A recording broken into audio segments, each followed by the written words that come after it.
You can post me the lesson when we are done, right? Yeah. Okay, you're live.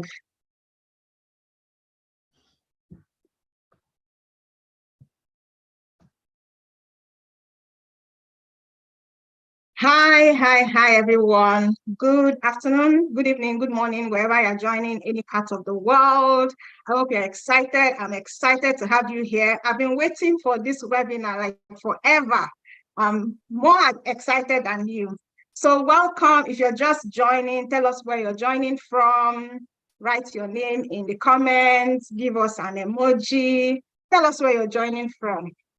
I will be waiting for your comments. So my name is Shay. I'm joining from Ontario, Canada. It's 2 p.m. in Ontario. The weather is nice. So where are you joining from? Tell us. Tell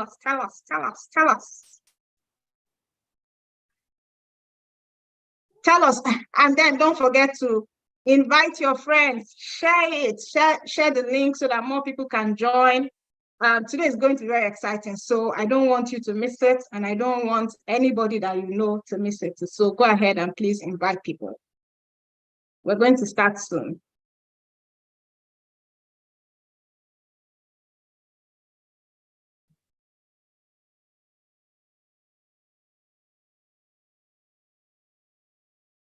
Okay, I can see your comments. Yeah, David from Lagos, Aneke from Enugu, Kenneth joining from Ghana. Kenneth, I think I spoke to Kenneth today. Kenneth joining from Ghana, Kelly from Asaba, Kende from Nigeria. Some of these names I know already. Hey, you guys, thank you for joining. Thank you so much for joining. Okay, so here we go. So like I said before, my name is Shay Obasi. If you don't know me, but if you know me, you know me. Like, I am the creator of the Niger to Canada Japa system. This is a step-by-step guide that helps people who want to study in Canada. This year alone, we have almost 250 people who have successfully used the Canada Japa system to get their visas approved. No joke. It's a simple step-by-step guide. We'll hold you by the hand, tell you what to do from getting admission to submitting your visa application, whether it's for yourself or yourself and your family. We've got your back, okay? We got lots of testimonials. If somebody invited you to this webinar, you can tell them to send you the list of our testimonials. We have videos, we have people who have sent their pictures from the airport, we have people who have sent their pictures of their visas. So many testimonials, all sorts, people from Nigeria, Ghana, Cameroon, South Africa, all over the world. So this Canada Japa system can be used by anybody all over the world. So if you are thinking of becoming a permanent resident, you can use the study route to do so, and you can get the Canada Japa system. So today we're talking about the mistakes that you can make, mistakes that you should avoid. Now, these are common hidden mistakes that you should avoid before and after you come to study in Canada. So lots of us are coming to study in Canada, and a lot of people are making certain mistakes. It's painful to see people making the same mistake over and over and over again. And a lot of these mistakes, we address it in the Canada Japa system, but some people will buy it and they won't go through it.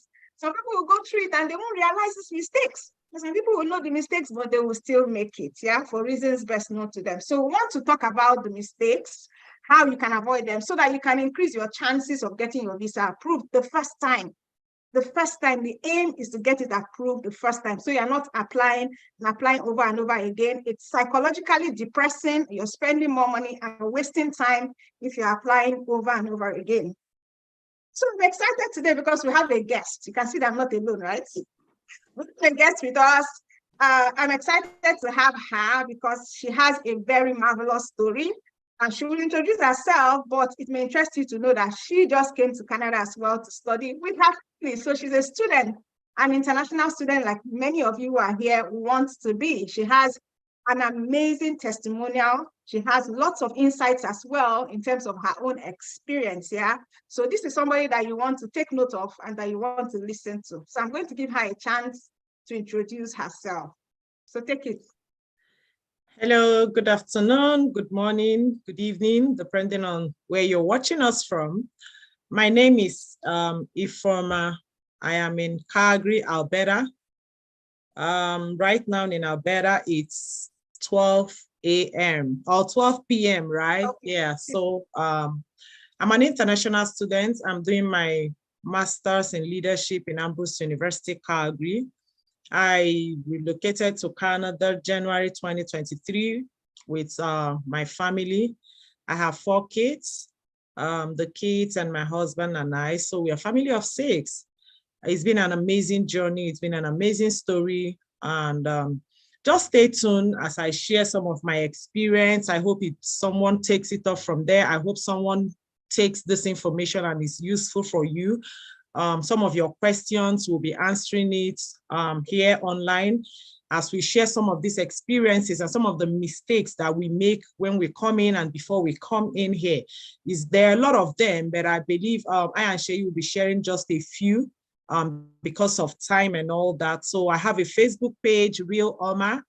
You can go to our Facebook page. We'll have detailed information of how I japa from Niger to Canada this year. So stay tuned for us as we continue the program.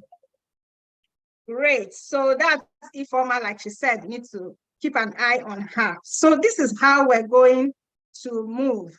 Now we have collated some of the common mistakes and errors that people make, and I've categorized them into mistakes you make before you come to study in Canada, mistakes you make even after you come to study in Canada. So there are mistakes that people even make after they have come to study in Canada.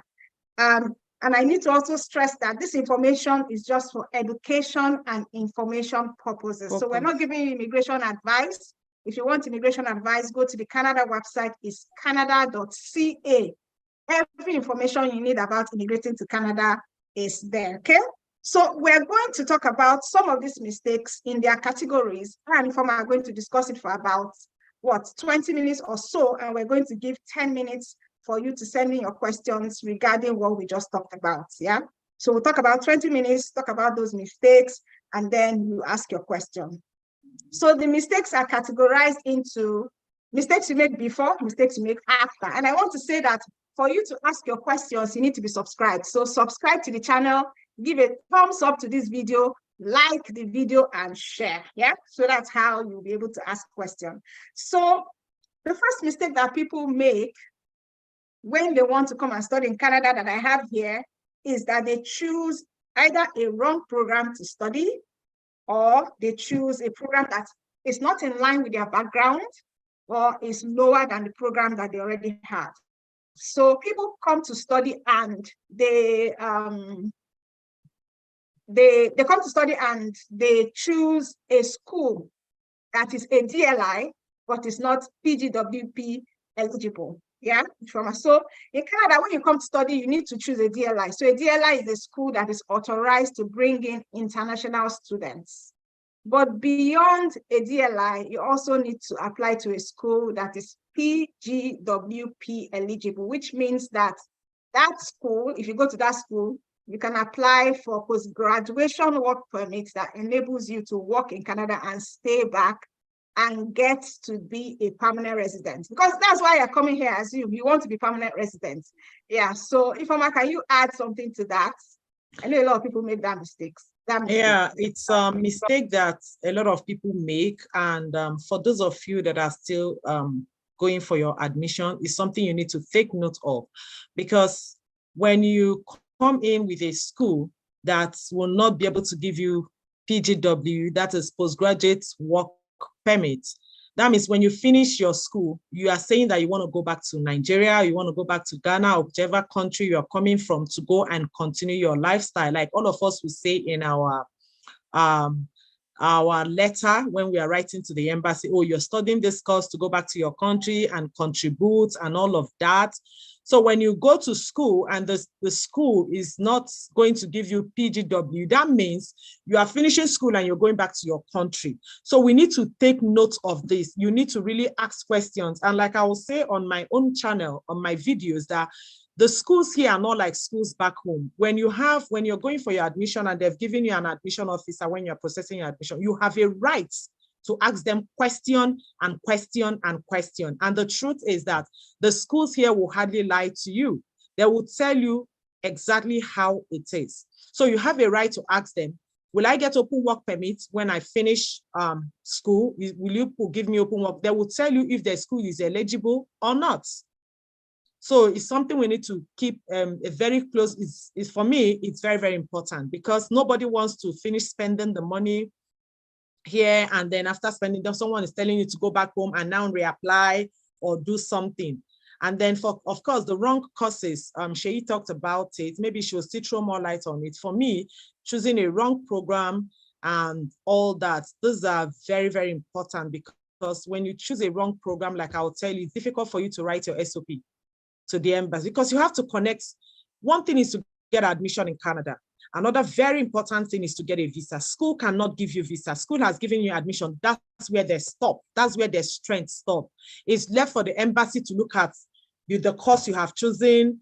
Why did you choose this course? What's the link? What have you been doing? How did you connect to this course? For example, you have studied microbiology. Like, I'll use my case as a typical example for you. I studied microbiology first degree in Abia State University. And then in my master's, I'm doing leadership, right? They are two different things. Leadership in children ministry. They are two different things. But the reason why I chose this course is because I haven't worked as a microbiologist after I graduated. I entered completely into children ministry, right? So over 12 years, I've been in children ministry. And of course, here they value your experience even more than school.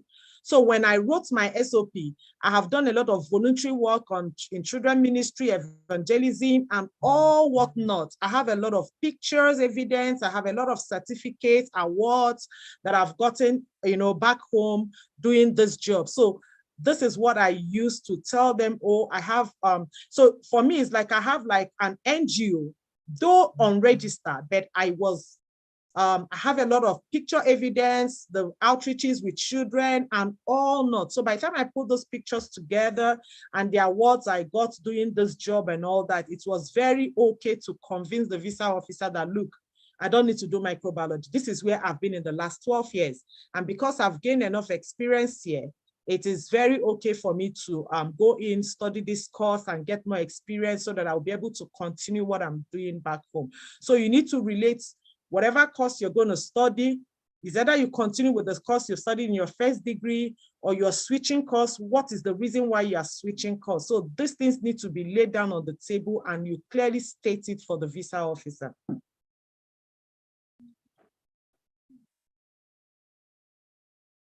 Yeah, Shay, you can take it off from there.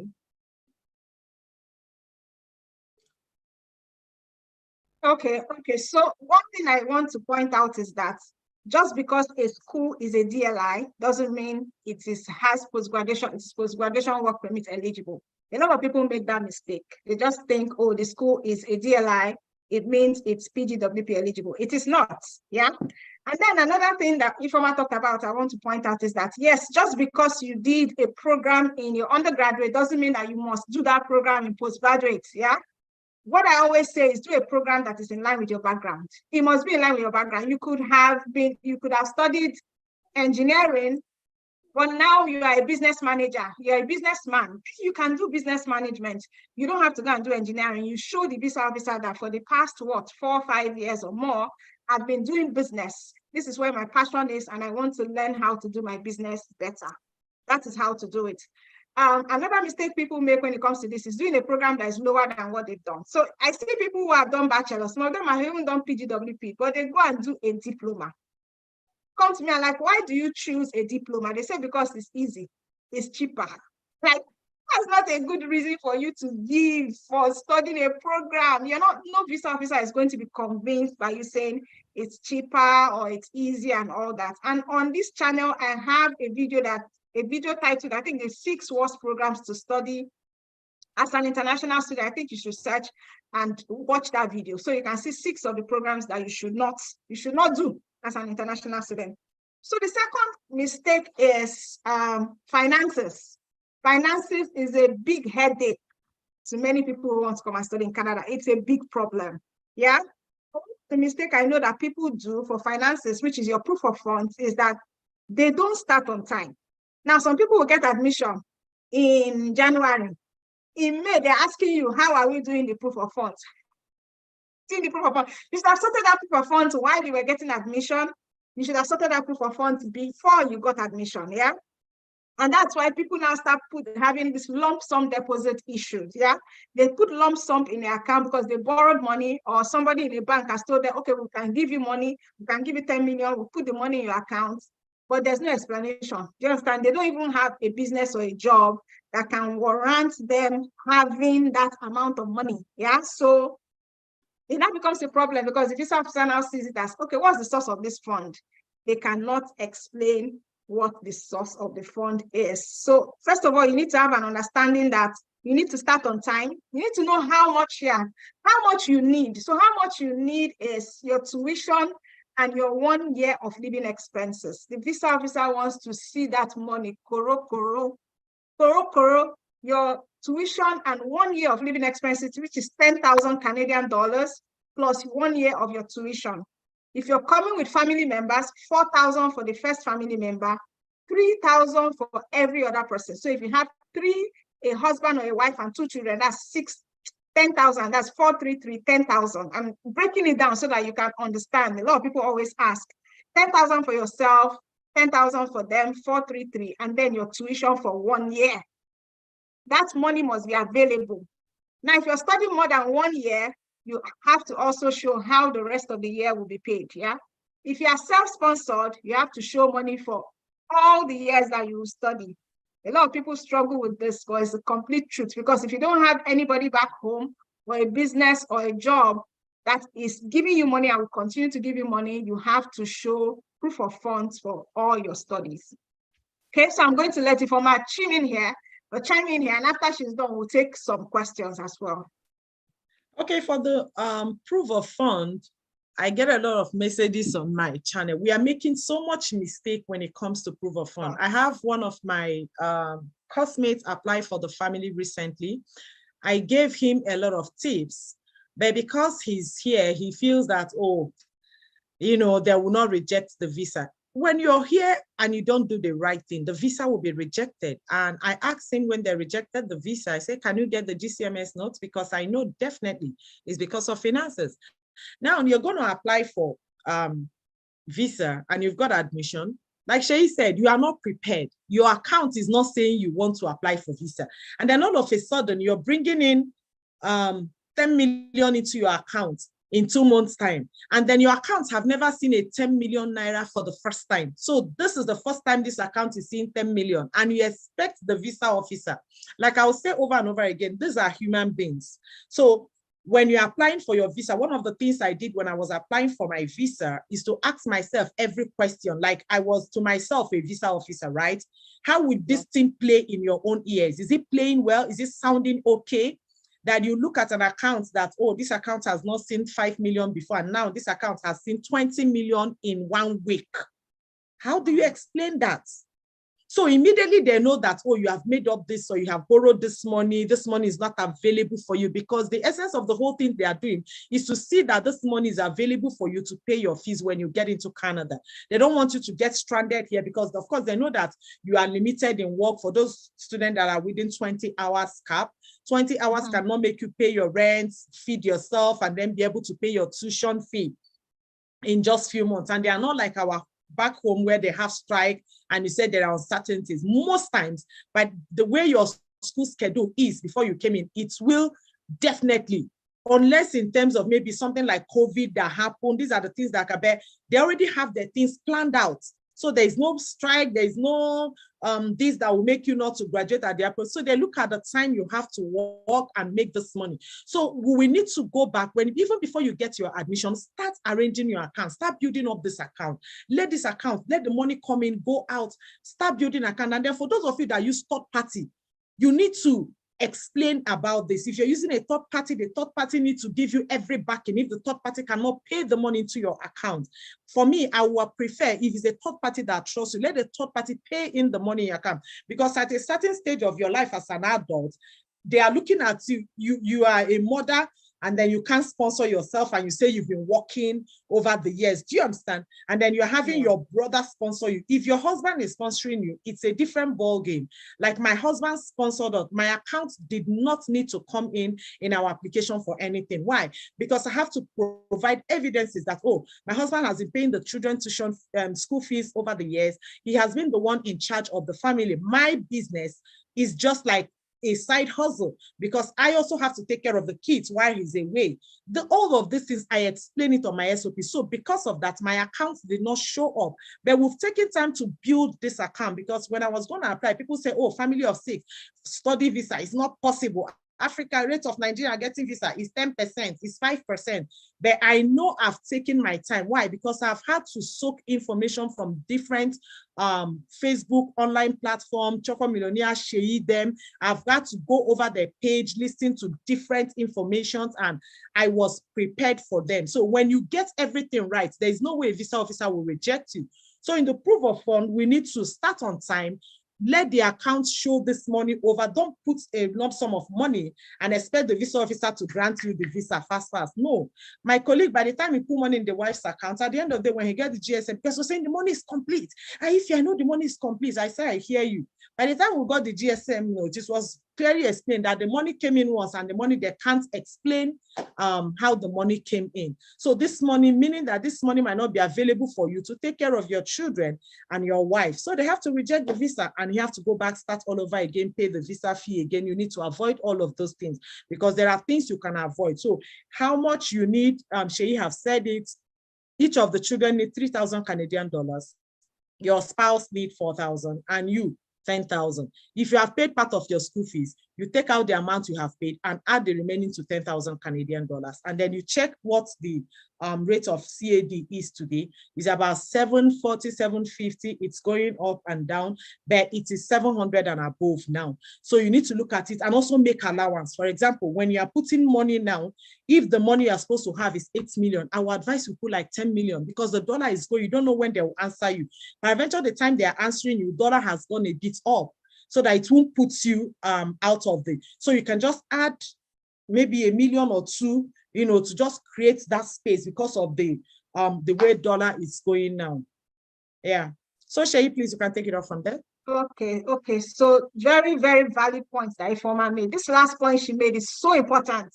So important because I know someone who submitted their visa application just before the dollar went up and they were refused because of course dollar had gone up and the visa officer is calculating based on the rate the time they are reviewing your application, so not at the time you submitted. And then I also wanted to talk again about third party. A lot of us are using uncle, auntie, or my brother's friends, or my brother's elder brother's sister. You understand? Those people need to be able to give you what you need, all the documents you need, their business document, their identification document, their bank statement. If the person is really not close to you or your relation, they might not want to give you. That's where people start having problem with proof of funds from third party. Some of them will not even want to send the money to your account. They want to leave the money in their own account. Maybe they don't trust you. They send the money to you, you won't return it to them. So that's where people start having issues with proof of funds, or when you go to a bank, like a microfinance bank, which is now having issues. Some people are having issues with microfinance bank, yeah? I've seen 2 visas that were refused, and the GCMS note said that it was because of microfinance bank. Because these banks will just put the money in your account, lump sum, and you will not be able to explain. Yeah. So that's it about proof of funds. I will take questions about proof of funds very soon. But the last one I want to talk about is when you make your visa application. So when you put in your visa application, you need a study plan, or what is generally called an SOP. Yeah. A lot of people, their SOP is so weak. My goodness, it's filled with mistakes, typos, grammar errors. And you say you want to come to school, filled with typo, grammar. Maybe a visa officer sees that they are put off. Yeah, so you need to make sure it's high quality. Your study plan needs to say why you are coming to study. What is this program going to do for your career or your business? Yeah, why are you coming to study? When you leave, what is your short, medium, and long-term plans? What are your home ties, which means it's going to take you back to your country when you are done studying. The Canada study visa is a temporary visa. Yeah, even though you might plan to stay after your studies, At this point, nobody cares about that. You have to show the visa officer that I will return. That means I have home ties. Now you ask me what home ties are. Home ties are family members back. I'm going to tell Informa to tell us what home ties are. She that came with her entire family. But home ties are family members, your spouse, children, parents, sibling, cousins, your extended family. If you have a job that you're going to return back home to, businesses, you have land, you have investment, you belong to certain community, you're the head of usher in your church, or you're in one community on your street, all of those things. Don't leave anything out. See, we come out application, the more the merrier. Pack it and give it to them. You don't know which one will fly. If you're in association in your street, pack it. Sweeping association, give them. You understand? Just show evidence, get letters from this association to show that you, as in your home country, that if you're not back, they will miss you. If you're not back, you create a gap here. But sometimes people have issues when they are coming with their family. They'll be like, actually, I'm coming with my spouse and my children. It will be my home tie now. You understand? I've told them things I've said, even if you're coming with your family, so long as you have other family back home, your parents, your spouse's parents, spouse's relations, your own relations, business, job, and all of that I've mentioned, all these make up your home ties. If you cannot show that you have home ties, you may be refused for home ties. And when you show it is in your document and in your SOP. In the Japa system, we have amazing samples of SOPs. People have used the samples in the Japa system to get their visas approved. We also provide free review of your SOP. So if you have the Japa system, you've written your SOP, you can send it to us. We'll review it and point out, oh, add this or that, or do this or do that. Free of charge, yeah, for everybody who has Japa system, we offer that free review, free of charge. So if you that came with all your family, yeah, tell us, so how did you prove home ties? Especially for those, a lot of people want to come with their families. How are they going to prove home ties? Yeah, so on my page, I've had people say to me, if I'm coming with my family, so who will I use as my home tie? I actually came with all my family at the same time. There are a lot of things to use as proof of ties. First of all, let me start with the SOP. SOP is your study permit or your academic plan or something, as she said it. This is you telling the visa officer why you want to Japa. Why are you studying this course? How is this course going to help you? What are you doing in Nigeria or in Ghana or in any part of Africa or any part of the world where you're coming from that will make this course? Why are you not studying this course back home? Is it that this course is not available back home? You need to put all of those things in your SOP. So like I said, my SOP took me months to write. I don't even know what I was writing, but all I know is that my SOP stand by on my laptop and I go back, I edit it, I come back to it. And when I watch some videos from different content creators, I come back to my SOP. I kept editing my SOP. There is no too much information. You can say at a point, my husband was angry. You know how men, why are you putting everything? I said, I can only put under, I can't put too much. You know, the worst they can do is when you put too much, they will take what they want and leave the rest. Exactly. But when you don't put enough, they didn't call me, family of 6. No visa officer sent me message, oh, you need to send more. No, I had more than enough documents that I doubt if they were able to review all, right? Because I gave documents to my car registration, to my husband's own, to the house. These are also like home ties, right? And then I got a letter from my pastor. I've done voluntary service in church over the years. So my pastor have to give a letter. And then my pastor was one of my reference, you know, and all that. So your SOP is where you explain everything. Because Canada don't do interview like US, you need to take your SOP as your interview, like you're standing there to defend yourself. So your SOP is that document you are using to defend yourself before the visa officer. So everything you need to the visa officer to know about your plan and how you want to pay for your school fees. Now, in my SOP, I stated to them that, look, my husband is sponsoring us and I have to print the children's school fees, the transfers he did for the children's school fees to attach, tell them that I've attached 1 year tuition fee for the kids over that he has been paying. So this is me telling them that he has been the one that has been sponsoring us even in Nigeria. So going abroad, he will still be the one to sponsor us, right? We don't have a problem with that. And then I was able to bring our business, what he's doing, this is what he's doing, and this will be able to sustain us even when we are, you know, outside. And then the account statement, of course, this is how much we have. And then I break my account statement down. We have this amount, my school fees, this is, I try to explain virtually everything, every document that I put, I explain it. And then in my home tie, I used my mom as my major home ties. And then shortly before we left, mom came to stay a few months with us. So we had picture, like a family picture. I deliberately did that. We went to studio, did like a family picture with her and the kids. And then I had the picture of my mom when she came for each of my children's, when I had them. So I uploaded each of those pictures and I made them to understand that, look, my mom is still alive and very loved, and she visits us and I visit her, you know, putting the picture evidence. You cannot tell them anything without a proper backup, right? Because when you tell them your mom comes and there is no picture and there's no anything, they don't understand that. So they want to see. So by the time I put all those pictures and then I took my siblings one after the other, I have a brother that is a doctor, the name of the hospital and all that. I have a sister. So basically I used my own family as family ties. And then the property, few of the property we'll have back home. I also put the C of O. I'm not saying we have a property without putting the C of O. I did pictures of the properties, you know, with the address on it, and then uploaded all of these documents. So these are the things that formed my proof of tie. So the proof of tie can not only be your immediate family. Your proof of tie can be your extended family, your siblings, your mom, your dad, you know, and all that. So your landed property, your car can be your proof of fund. I told them I didn't sell my car. My car is still there, and this is the registration because I hope to come back, you know, and all that. So even though that, of course, after the whole thing, I sold my car to Japa. Yeah. Yeah. So basically that for home ties. Yeah. So like Ifeoma said, your SOP and proving your home tie is a deliberate effort. When Ifeoma was saying she wrote her SOP over several months, I smiled because that was exactly what I did.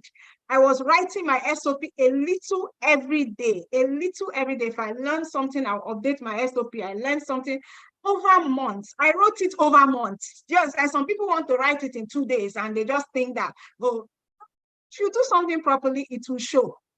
It will show. And when I sent that SOP to somebody to review, the person was like, oh my God, I've never seen an SOP like this before. It's an award-winning SOP.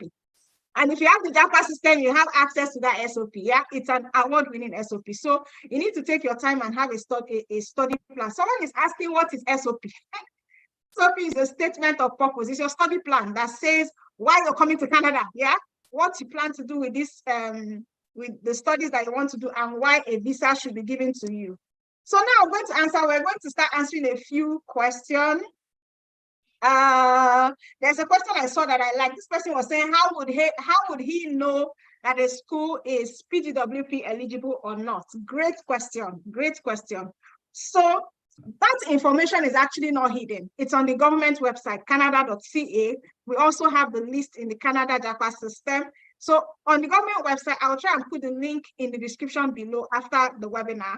You can, there's a list of, or you just go to Google and type DLIs in Canada, you will see the government website. You go province by province, all the schools are listed. It is there, PGWB eligible. You will say yes, they will say yes or no. So it's an information that's out. You don't even need to ask the school. Yeah.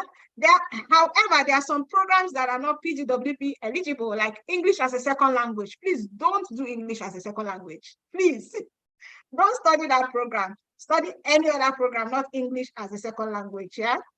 Okay. I'm going to be looking for questions now. If your mom, I'm going to pin it up. This person said, if your mom is sponsoring you and the applicant is 20 years old, will you provide her own statement of account? So I don't know if you mean the applicant or the mom. So if you're 20 years old, well, you are not a minor, but you are not an adult per se. You're still in that going to school age. If your mom is sponsoring you, yes, you must show your mom's statement of accounts and where the money is coming from. So what does your mom do? Does she work? Her employment documents. Is she in business? Her business documents. Don't allow the visa officers to wonder, where did this money come from? Don't stand, as Ifeoma said, look at your application with the eye of a visa officer. Give it to someone else. Don't divorce yourself from it so that you can look at it objectively. No, you'll be thinking, it's okay, because it's yours. Yeah. So let me look for the next question, and Ifeoma will answer that one. So this question is, if my husband wants to support me with 3 million, does he have, it's the same question, the same thing. Does he have to show his bank statement? Yes, it's the same question. He has to show his bank statement, for crying out loud, because where did the money come from? Let me look for a question. Okay, this person said, can someone, I guess it's a simple question, can someone coming with to study take his family after 6 to 9 months? Sure. You're coming in alone and you want to bring your family after 6 to 9 months. Sure, you can bring your family. I have one of my classmates that have been here for 1 year and 6 months. The wife and the child just joined him.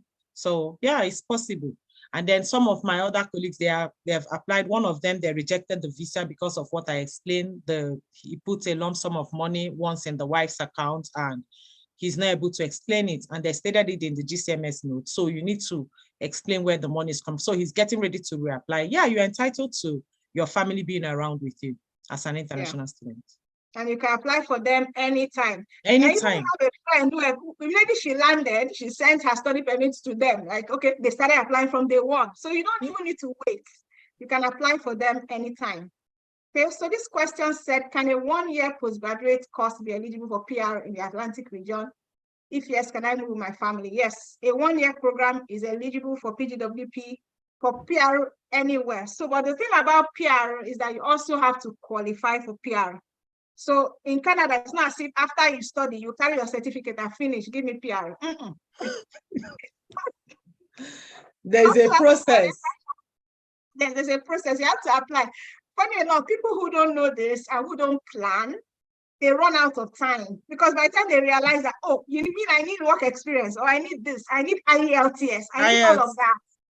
So they don't know. You need IELTS, so maybe I finish. I graduated in June of 2020. I applied for permanent residence November of 2020. It's not even up to 6 months, because I don't plan them. We had a plan. So, it's not like that. I just want to add, like you said, if you don't plan it, you're going to run out of time when you're here. Why do I say that? I have a friend, not really a friend, was my home cell member back in Nigeria, and then she relocated before me, and then she did a 1-year program, and she got 1-year postgraduate work permit, and there was no proper planning. That's what I can say, because she has to leave Ontario she's in Lake Alberta now, because she was running out of time. Her PGW 1 year was already going into 4 months and no job. She haven't done IELTS. She was not prepared for anything. So what she have to do now is to look for a job that has LMIA and relocated from Ontario to Lake Alberta. That's where she is now.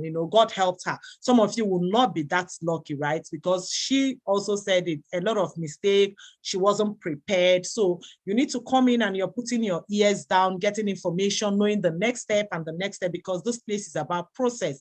You have to go through the process. You have to go through the process. I always tell people, maybe you get here, start. I'm telling you, from day one that I'm that kind of person anyway. I'm a methodical person. I landed, I opened an Excel file, started planning my PR. So I knew what to do. Maybe I graduated in June. By September, I did my IELTS. By November, I applied for permanent residence. Yeah, because I already had everything that I needed. So you need to do it like that. If not, you'll be confused. Okay, someone is asking, oh God, have been finding schools. I'm tired of looking for schools. I want to go with the Japa system. Yes, get the Japa system. If you plan to subscribe. That's what you should be doing. It is going to show you how to find schools, find scholarship, find funding, all of that. Yeah, get it though, get it. How long? Very great question. How long? I think the former answered that. How long can an SOB be? Is there a maximum number of pages or words? There is no maximum number. I heard this former say, our husband was even angry. My actual was like 7 or 8 pages. I did not care. I did anything, just that. Mine was over 10 pages, Shay. Mausa Oh, was holding me, reduce it. you. I did it. Oh, God. So long as it is interesting to read, it flows. I'm not sure any. As the way you read some SOP, that you will be stuck there until you read it to the end. You can't leave it. But there are some from the first paragraph you get tired. So there is no maximum. Put what you need to put, but make every information you are putting there necessary. Don't tell story of how there's a goat in our backyard. Then the goat went to eat one chicken. Say what is necessary and related to the whatever you're doing. So question, let's talk about, we'll come back to the question, but let's talk about the mistakes that you make after you come to study, because a lot of people make mistakes. Yeah, so the first one that people make is they forget that they are here to study. Yeah, a lot of people are actually focused on the working part, not the studying part. Yeah, so number one, they forget that they can only work 20 hours a week. So if you have a job outside campus, only 20 hours a week. If you get a job in campus, maybe a TA or an RA, maybe a teaching assistant or a research assistant, or you work in the library or in the car park or whatever, you can work unlimited hours. But if you get a job outside campus, you have to work 20 hours a week. And funny enough, I keep telling people they don't listen. There's someone who contacted me recently, his PGWP was rejected. It was refused. He did not know that PGWP can be refused. Why? He was working 40 hours a week. Did not listen to anything I said. Was working 40 hours a week. Forgot about that I came to Canada to study. Yeah, which is sad. Now your PGWP is refused. He has to now be looking for a lawyer. He has to pay a lawyer. He has to be running around, or he has to get an NMIA job, which is not easy to get. Yeah. So the next point, if you talk about it. So the next point is when you isolate yourself, isolating yourself and not understanding the rules of the country where you're studying. Mama, can you talk about those two? Yeah, some people come here and they don't understand that, especially when you're coming in as an international student. She has passed through that stage.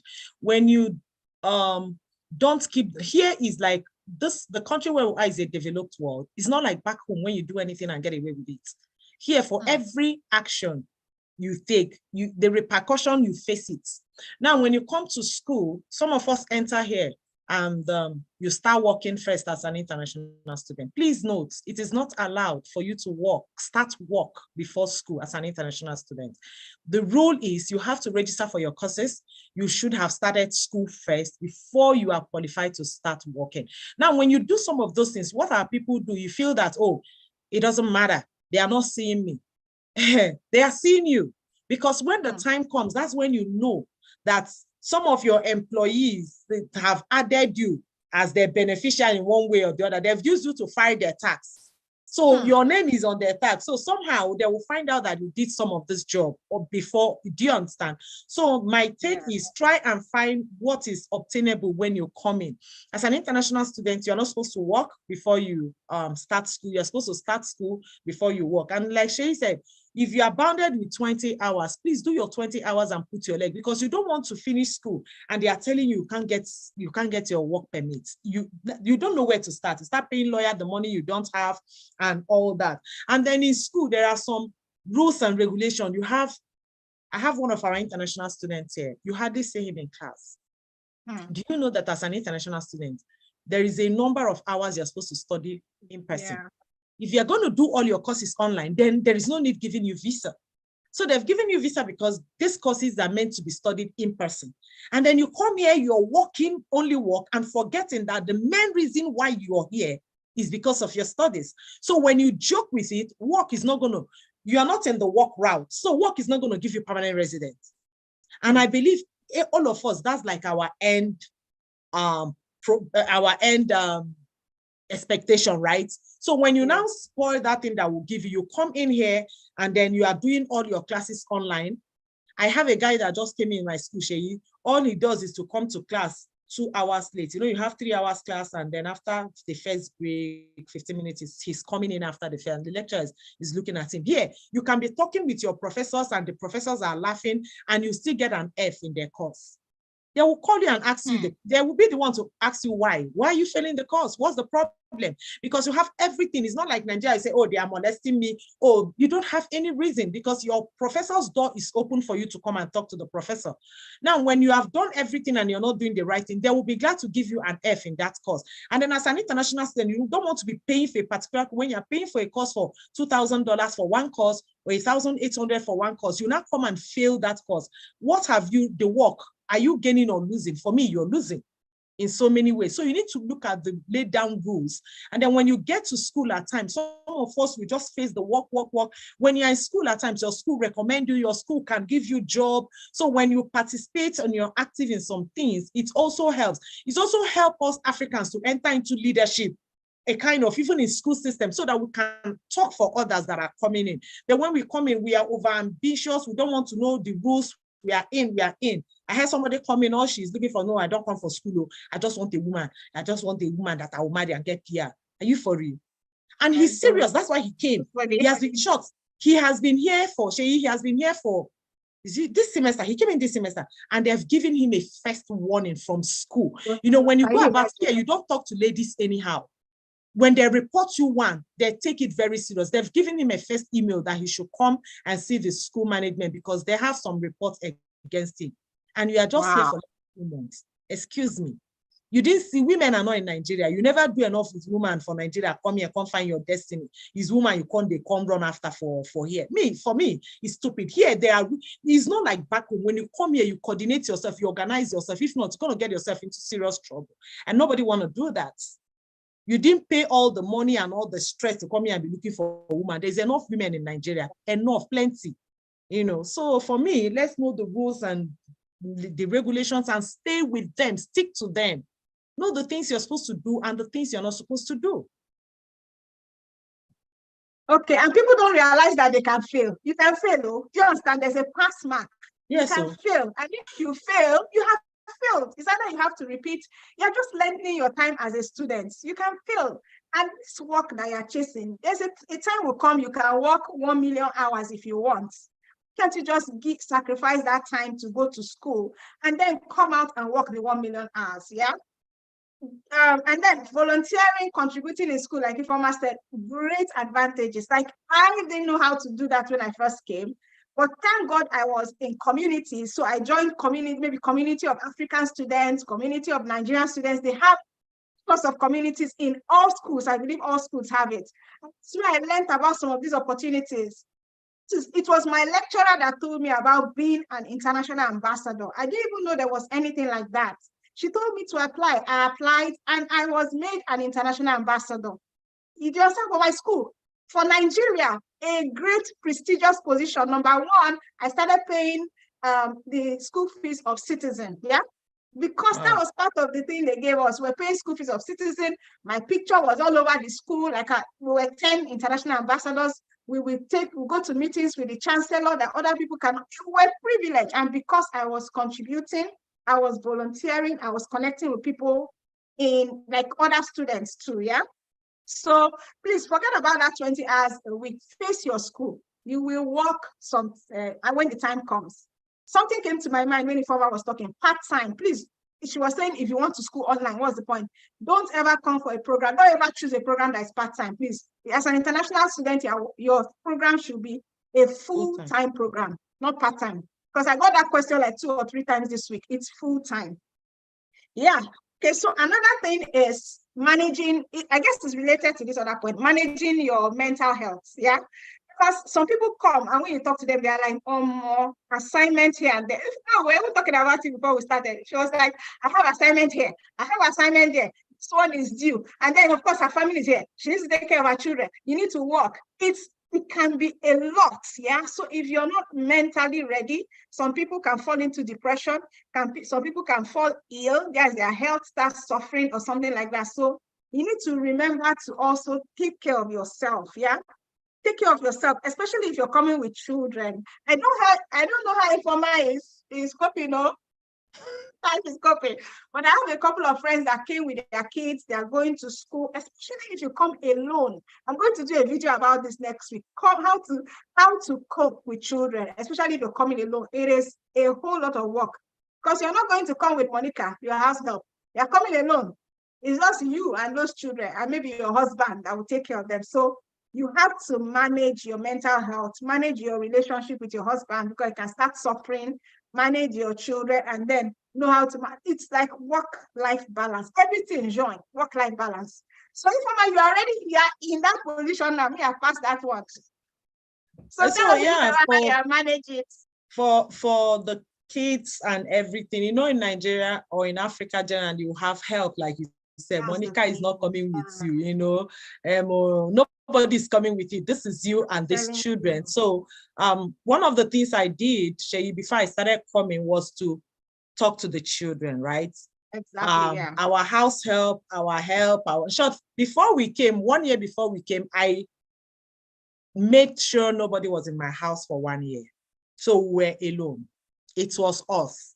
And so you get to that point where, okay, the things I'm able to do, everybody knows what to do. Okay, this is Saturday, like today, everybody already took their position. You know what you're doing, you know. So when the children are of age, that's what I'm saying. When you have maybe, you have them 10, 11, 12 and above, you can actually make sure everybody's doing one thing on their own. But one of the things I find first semester, I struggled a lot with it, Shay, because, you know, back in Nigeria, we also put some attitude of laziness to the whole thing we do, you know, because, you know, the house help is there. There's this laziness vibe also, the madam style. Like one of my friends, when you plan to travel, one of the things you need to drop back home is the madam style. You leave it back home because here, I tell my followers on my Facebook page, nobody spoon feed you here. One of my classmates that was a director back home would look at me and say, hey, if I was deceiving myself, because you have secretary. Secretary will come and listen to you and go and develop it and go and type it and send to you. And you will read. I say, no, take away this, do this. And then he came here. You have to type all your assignments on your system by yourself. And the professor is giving you instruction. It's not the same way this Professor A wants the work to be. Not the same way Professor B wants it. Professor A wants a double spacing, wants it to be font 12, wants it to be this. Professor A don't want a double spacing. Professor A don't want this type of style. Professor A wants Chicago style. All of these things, right? And you are there alone struggling. You see most of African brother because back home, they are comfortable. Hey, to type, they are using one hand to type. By the time you type one hand, the assignment dates will be overdue, right? And you are risking some mark and all that, depending on what the professor has given us the pay. So one of the things I struggled with a lot when I came in last year was the laziness and, you know, the madamish style. And I was struggling and I was asking for extra time. But after some 2-3 months, I told myself, I said, look, you got to sit up and do what you have to do. So one of the things you need to do when you come in here is to arrange your time. Know when you sleep. Know when you wake up. You are doing school, so you have to pay extra price because the school is not all the time for you. The school is for some time.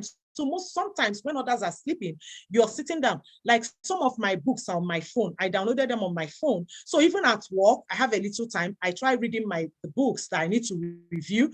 And then of course here, Shay will agree with me. Back home, what I know is how to summarize a book. That's all we study there. Here, you hardly summarize a book. You criticize. You write what you agree, what you disagree, what, you know. So you're not coming to give them back the book that you have just finished reading. They have a different way of looking at it from how we look at it from the university back home, right? So the little time I have, I try to read the book, digest them. Okay, you know, you're writing on this book, you have this assignment, write down all my program for the week, have my time all planned out. This is time I have class, this time I have work, this is time for the kids.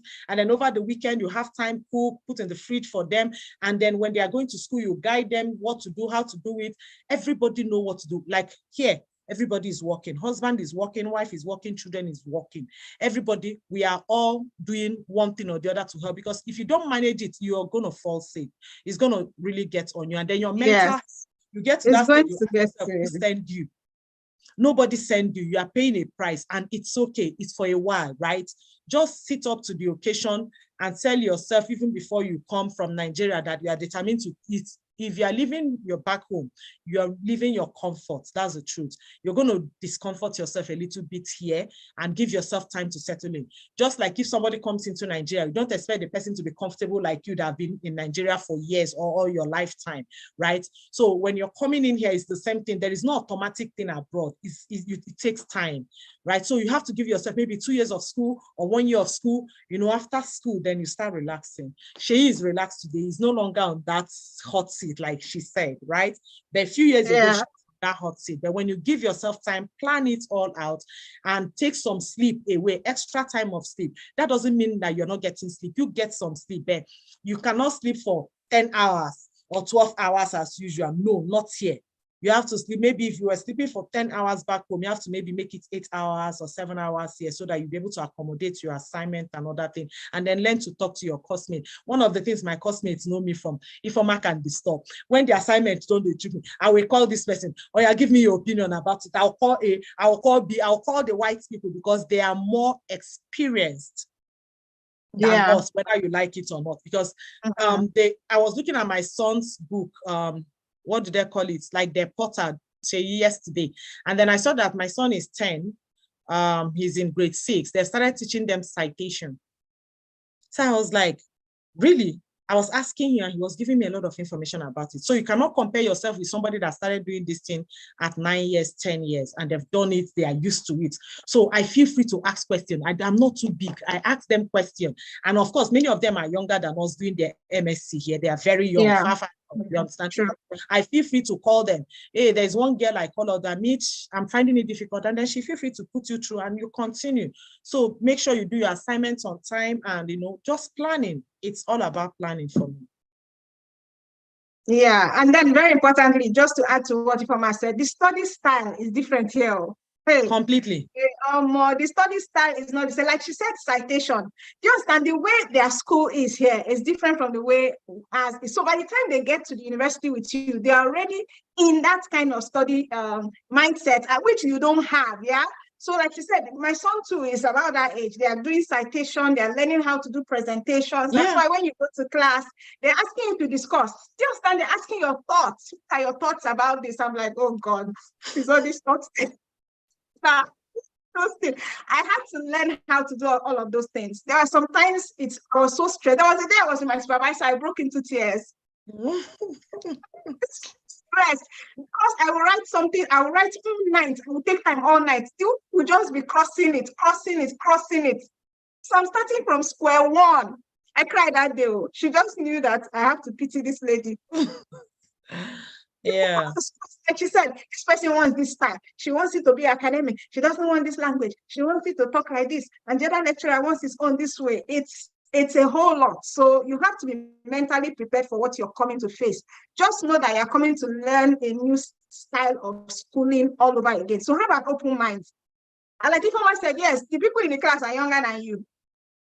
They'll be younger than you, but you can ask them questions. People are very, very ready to help here. Yeah. Very friendly, very ready to assist. Your lecturers, you can walk to their office, they would explain to you. So they're not, you don't call them by their first name. Their first name. My supervisor, I didn't even know how to be calling her first. I could not. She called her by her first name. I'm like, oh my God, I don't know how to do that. So I had to learn to call her by her first name. Everybody, first name basis. We're used to. And then when you're here with family, you share the chores. So everybody has their own chores. So we're on the last few mistakes. Then we'll take questions. The last one is some people forget to extend their study permits. So your study permit is not your visa. It's not that thing on your visa. Your study permit is what you're given in the airport, and it has an expiry date. They usually put it to expire at the date that your passport is expiring. So immediately you come, like I said, when I came here, I had an Excel sheet. Passport expires this date. I wrote it there. Study permit expires these days. Renew your passport on this date. Yeah. So there's a Nigerian embassy here. It's in Ottawa. You have to go and renew your passport, renew your study permit. Please don't allow it to expire on you. Renew it before it expires. I've seen a lot. It's almost madness. I've seen a lot of people in that situation. They don't know that it's expiring until it expires, and they now realize that study permit has expired. So don't allow it to expire. Once yours is expiring, everybody in your family is expiring. because everybody is on your own permit. So make sure you remember to renew it. So don't be worried that, oh, I'm schooling for 2 years, my study permit is 1 year. I'm schooling for 1 year, my study permit is 6 months, or my passport is 6 months. You can renew your passport here. Once you've done that, you can renew your study permit, and you do all of that online. Just go and apply the same way you apply for study, you apply for study permits. And the last one I had here, like we said before, is planning your PR on time.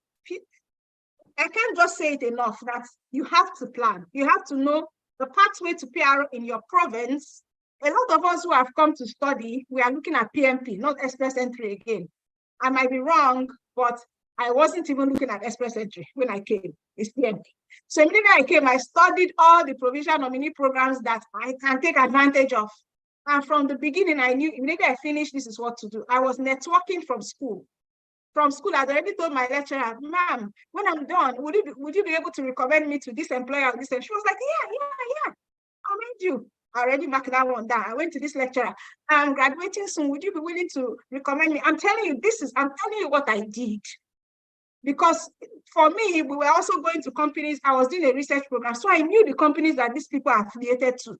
I knew that I would apply to the companies. I've already written all their names down. Yeah. That is how methodical I was. I was not going to wait to finish and then start running around. So you have to be that methodical. Connect with people, network, make friends. Canada, you'll be surprised. It's about networking. Networking. It's a man no man. The way with but their own man no man is somehow. It's about networking. You have to put yourself out there. Be vocal. Yeah. Show yourself as somebody that's ready to and volunteer as well. Put your volunteer experience in your CV. I volunteered as this. They like volunteer. Eh? Yeah. So try and volunteer and put it on your resume as well, so they will see that you are contributing to your society. In my school, I went to Brock. There's an award they give for those who volunteer. There's a program they have. You do 100 things and then you get that plaque. I did it though. I did those 100 things, volunteer.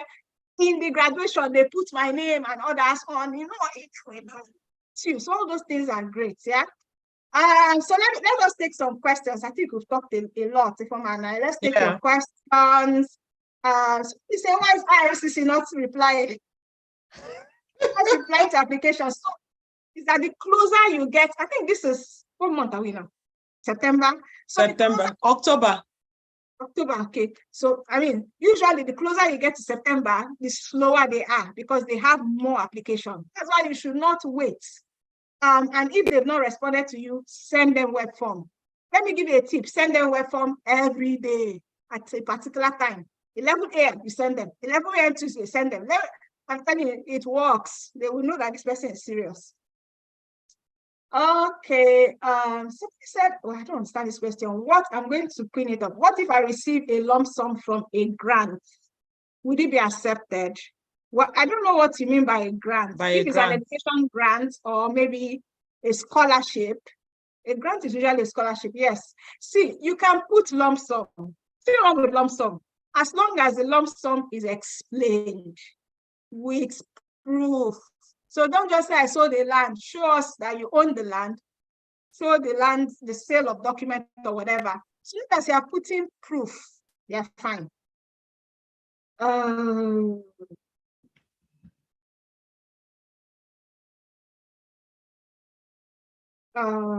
just trying to select some questions that have already been asked.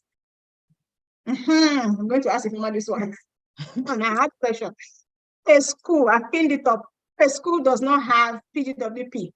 What other ways can you remain in Canada? I think you touched on it when you were talking.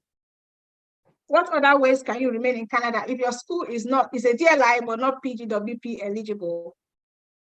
Is there any other way to remain? Well, if there is, I don't know, because the pathway for you as an international student is to finish and get your work permit.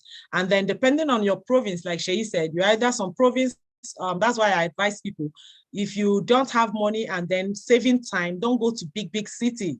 Go to Live Ontario alone, go to Saskatoon, go to New Brunswick. When you have gotten your PR, you can live in any part of the country you like. By then you are comfortable somehow, right? But as an international student, I think for New Brunswick is 6 months. work experience, Saskatoon 6 months, but Alberta, Ontario is 1 year, right? So for me, I don't know any other proper pathway for international students. I'm talking of the experience I have for international students. What I know is you have to get your postgraduate work permits. Maybe if you don't get postgraduate work permits, you can look for LMIA job, I think.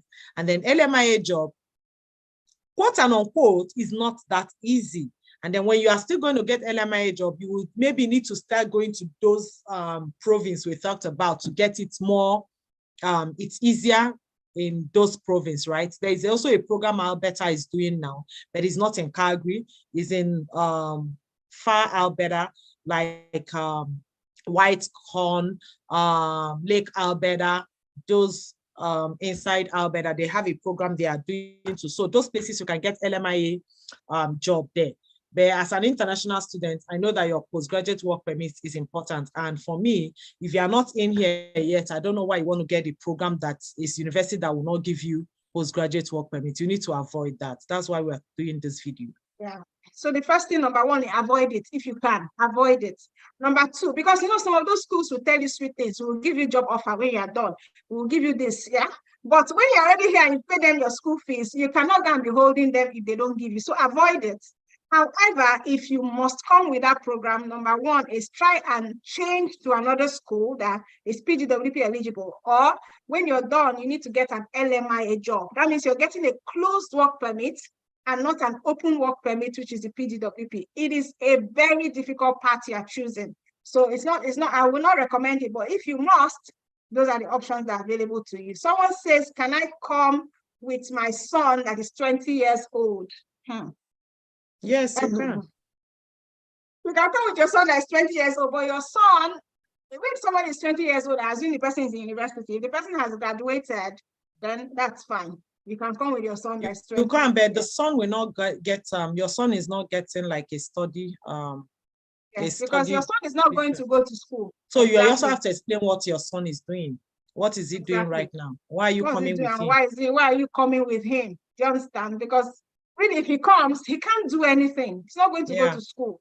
So, I mean, what is he going to come and do? Unless you want to pay for him as an international student too. You want to get admission for the child and, pay school fees as an international student. You have to anyway. If you're here with a child I had a friend, her child was almost getting to that age and they hadn't gotten PR. She was like, she has to pay international fees. But well, luckily for them, they got their PR before the child went to university. I talked about this when I answered when we were talking. So, but I'll just address it because there might be some people who came late. So, if I'm doing a 2-year program, do I need to show proof of funds for the 2 years or just 1 year? So, like I said, if you have someone sponsoring you, maybe your spouse or whoever is sponsoring you back home, you can show 1 year. But if you are self-sponsored, you will show 2 years. Yeah, if you're self-sponsored. So do you advise, I'm going to allow you to answer, do you advise that we get everything ready, SOP, proof, other things, proof is proof of funds, before applying for school admission? SOP, before school admission, yeah. You can get everything ready, or you can be doing them together. Exactly, you should do everything together. As you have applied for school, hopefully you get admission. So as you have applied, you are working on your proof of funds, you are working on your SOP. It's different, yeah. So me, that's how we do it. I start doing my proof of funds. The proof of funds was already ready. The people that I will collect money from have already collected. Put in my account, I don't have to explain anything. So it has to be methodical like that.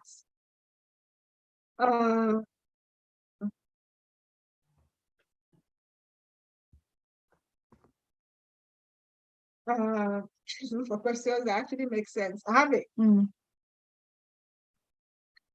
Okay, someone says, well, you've already answered your question by yourself. I have a BSc in marketing. I've been offered admission to study diploma in business management. Can this fly? I don't know why you want to do a diploma, but if you have a reason that can convince the visa officer why you are stepping down to do a diploma, how it is going to help your career or business, go on so on.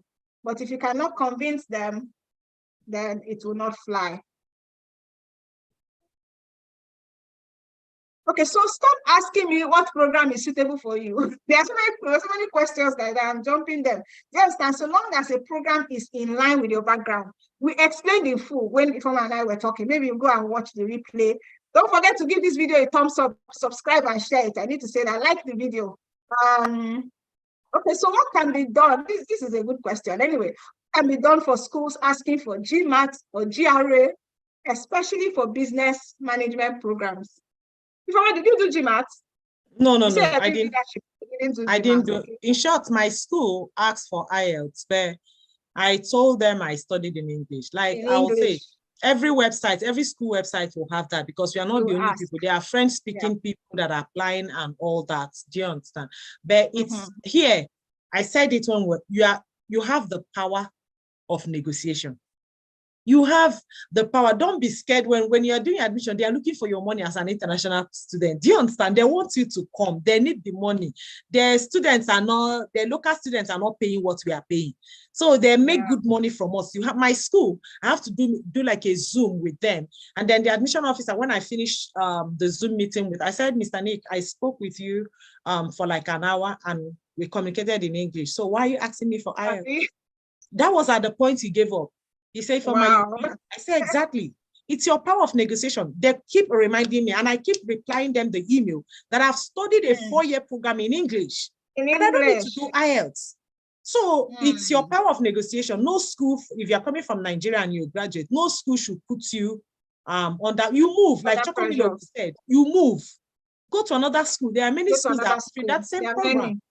Do you understand? Change, one thing I find we do is we get tired. Like somebody say, I'm tired of applying. You cannot get tired. I applied to how many schools? Don't get tired. Keep applying. There are many of the schools, like right now, my school is doing free, doing application waiver. The criteria is that you have to do the open house, right? You do the open house and you're qualified to send your application. That $100 is waived for you. I didn't pay any dime for my application. I did it, I got a waiver because I have to do the open house, right? But some of us is when you are determined to do something, I will tell people, come out for it and face it as your own problem. And when you see it as your problem, it helps you take every risk and every extra thing you need to take. You need to take your sleep out because the timing here and the timing there is not the same. Like I'm sure this is one is getting evening back in Africa, right? So this is the time my school be starting open this thing in the next 2 hours. I have sent to one of my friends. She's already joining them. So the time I did it, it was like late in the night back home, but I was awake to do them. When I watched videos, it was late in the night because I needed these videos to be able to know how to go about my journey. So it's your determination. Apply to as many schools. And if you are following school deeply, many schools give waiver, but there are criteria for you to get those admission waiver, right? I applied to 3 schools, and those 3 schools, I didn't pay admission fee for any of them. Do you understand? So you can actually get it. And then even if you're going to pay, you can pay for 1 or 2, $100. That's about 70 something naira now for $100, for 100 Canadian dollars. So go check different schools. Don't get yourself tied in one school that will tell you to write IELTS and you are stuck up there. No, nobody out there. My school asked me, but I told them I can't do it because if I've studied and I have a BSc, I studied in English, I tell him to come and do IELTS for what? To get admission in your school to do masters. So try another school. Open up. It's not particular with your course. Yeah, but a lot of schools that for MBA and management programs, truly a lot of schools will ask for GMAT and DRE. Some of them will refuse to waive it, yeah? But still, there are schools that offer, especially colleges, if it's postgraduate diploma, postgraduate certificates, those ones don't ask for GMAT. But if you want to do an actual MBA in many of these schools, you have to take the time to go and do GMAT or GRE. A lot of them will not waive it, yeah? So we have GMAT and GRE resources, links to them in the Japa system as well. It's not, I'm not going to say it's a simple example. It's something, if you really want to do an MBA, it's something I think that you might be thinking of doing, yeah? Especially for schools that will not want to waive it. Okay, so this straightforward question, I applied a loan for my first application. I was refused. Can I apply with my family now? Yes. I used the new portal for my first application. Can I use the old portal now? Yes. Yes to both. Have you got a GCMS note? Do you know the reason why you were refused the first time? Have you addressed it? mistake we didn't even talk about. People reapplying without getting their GCMS notes, without understanding why they were refused the first time. Once somebody tells me I've been refused twice, I just know they didn't get GCMS notes. Yeah. I just know, because if you were refused once and then you got it, most likely you will get it right the second time. Yeah. But people are like, but my school is starting in May and it's starting in January. There's no time. Okay, there's no time. So what do you prefer? To apply again and get a second refusal, or to wait for that 30 days and get a GCMS note? Some GCMS notes are so revealing that you would never have thought that is why you were refused. You would never have addressed it. So try and get GCMS notes. Yes, it's 30 days of waiting, but it is the best strategy for addressing refusals. Yeah. So we're not talking about jobs. If you're asking about job, I won't answer. Oh God. After applying SOP for study visa, do we need to apply another one for school application? Okay, well, I think what this person is asking is it the same SOP you use for school application that you use for study visa? They are not the same. So when you're applying to a school, your focus is why you should take me for this program in the school, yeah? When you're applying for study visa, your focus is why you should give me a visa. So that is a more robust statement of purpose than the one you use for school, yeah? So it's different.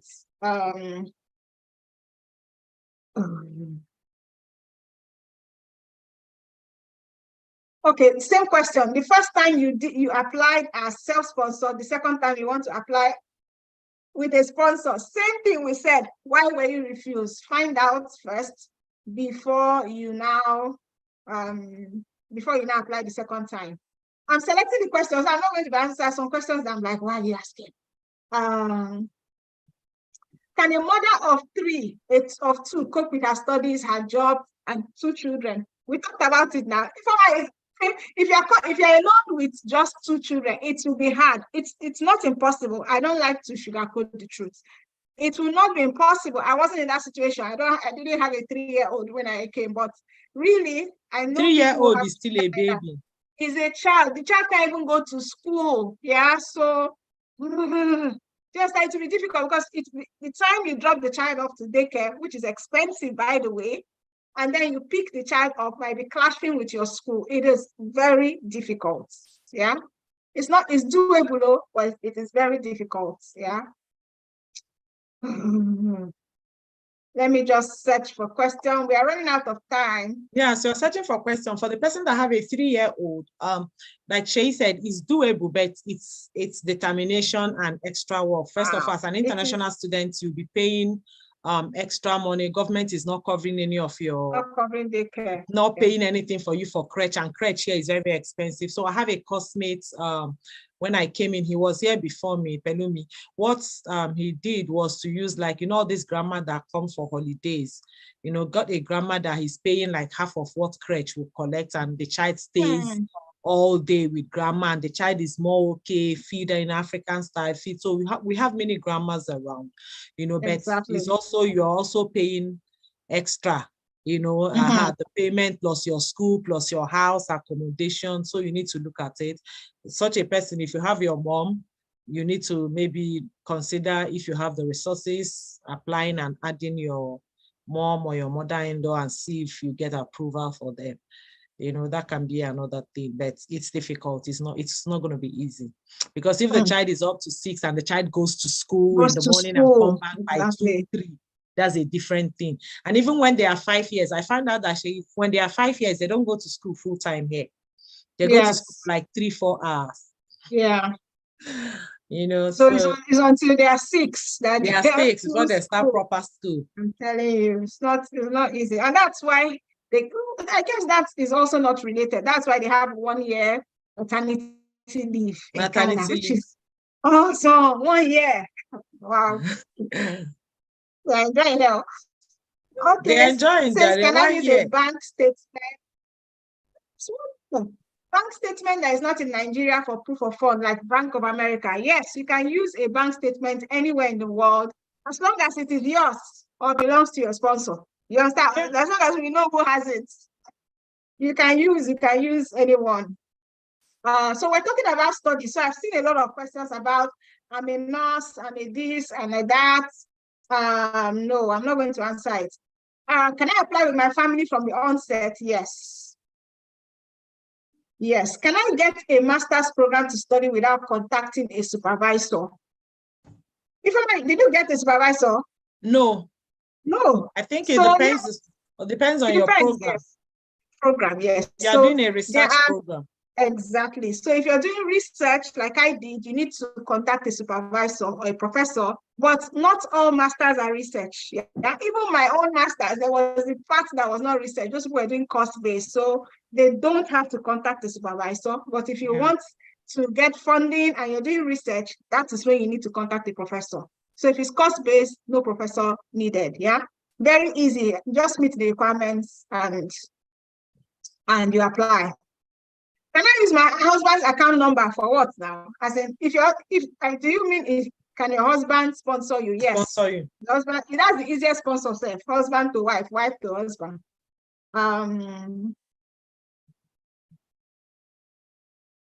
Okay, good question. Some of the schools say there's no need for IELTS. Will it still be compulsory for applying for permanent residence? Like I said before, absolutely yes. All the running we are running, we'll come here to come and do the IELTS. You stick to the IELTS. Or you do self-pip. You know, they have one they do in Canada called self-pip. Self-pip, yeah. Self-pip, I looked at it, I was like, you know what, let me do the IELTS that I am used to. Let me not leave this self-pip alone. So, but some people say it's easier, but for you to get permanent residence, you must do the English language test. So yes, you need it. Even if you didn't do it for school, you will do it for PR.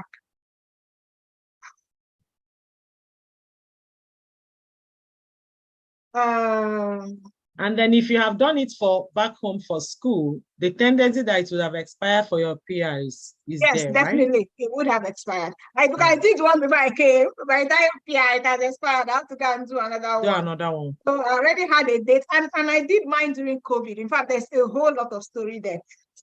Everything was cancelled. Wow. It was, oh my goodness, how I did my IELTS is another, oh God. They cancelled everything. I had to go to Brampton. I live in oh God, I had to travel to another town to go and do it. Friend there to do IELTS. So yeah, that's why I said everything about it, you have to be deliberate. You have to plan yourself because they believe in hard work too. So you have to do what you're supposed to do. You have to do it, no excuses. So you have to put in the work. You have to be intentional. Anything you're doing, if not, everything will just pass you by. I have 5 children, and I want to come with 2 of them. How possible? I think it's possible. Very possible. Very possible. You decide. Like if you want to come with 2 because that's what you can afford, you can use the rest of them as home ties. Very possible. Just prepare, get yourself ready. It's not I want to come with them. There are requirements. Go check the requirements. What do I need to do for them to come with me? Am I meeting up the requirements? How much do I need for 2 of them to join me? These are the important questions. You can come with all your kids. You can come with 2. You can come with anyone you want to come. But the thing I tell people, you want to come with them. What is the requirements?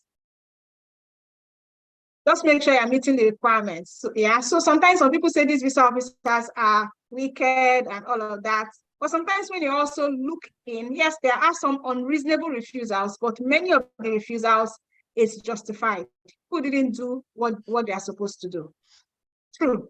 Can I still get admission for January 2024? So we are in October, this is October 7th, and you haven't gotten admission for January 2024, you better forget about it because you have to get admission. I'm not even sure the admission is still available. Admission is open for September. Yeah, forget about January. You should be looking at May and September. Some programs have even closed for May. Yeah, I tried doing an application the other day. No program for May is September. So everything you have to do on time. Yeah, you have to do on time. Thank you so much, Ishmael. Ishmael is thanking us, Shay and her friend. Thank you, Ishmael. Give this video a thumbs up. Yeah, so that's the love we need. Give it a thumbs up. Share it, like it. Yeah, the that's the way to tell us thank you. That's the encouragement. Oh my God. This question, this is the mindset of many of us. Can you defer and work, then go back to school the next academic session? Our people. Don't you just work? Why don't you just study first? And Forget finish about it. that one, and then things, and then go and work as much as you want. So, like if I said before, you have to be registered to work. You will hear people tell you it doesn't matter. I know my friend that did it and got PR. I know this one. Now, all these people that they know, you don't know them, but you don't know whether your luck is different from all those people. Yeah. So face what you came to do. You said you're coming to study. Study first. Yeah. Don't defer. Because if you defer, what's the point? You can't work until you're registered in school. I'll tell you all sorts. So this thing I'm telling you, somebody is going to tell you opposite, but that is the law. Yeah. And when these people hold on to the law, they don't let go. So please face your school and then work later. Yeah. Work later. Let's ask Shay if she's not tired of working now.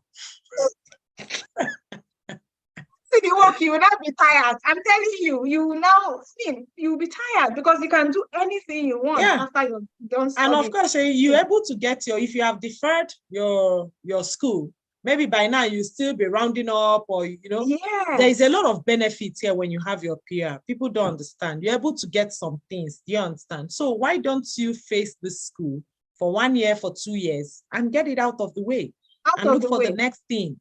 And then you're free, you're free. You want to even do another program. You're having some funding from government now. You can borrow money. Do you understand? And then go to the school easy. You want small courses to do at this point. It can be sponsored by government and all that. So why delay yourself? The more delay, you understand? For me, it's like delay. Face your front, what brought you, and then let's not spoil things for others coming behind us. Let's not have this notion that a particular people come and they don't go to school and they don't do what they are supposed to do. And when others are applying, it makes it more difficult for the people coming behind. So we want to leave a good legacy for our country, for our continent, so that people coming behind us get their visa easily, because we are coming and we are going to school and we're following the due process.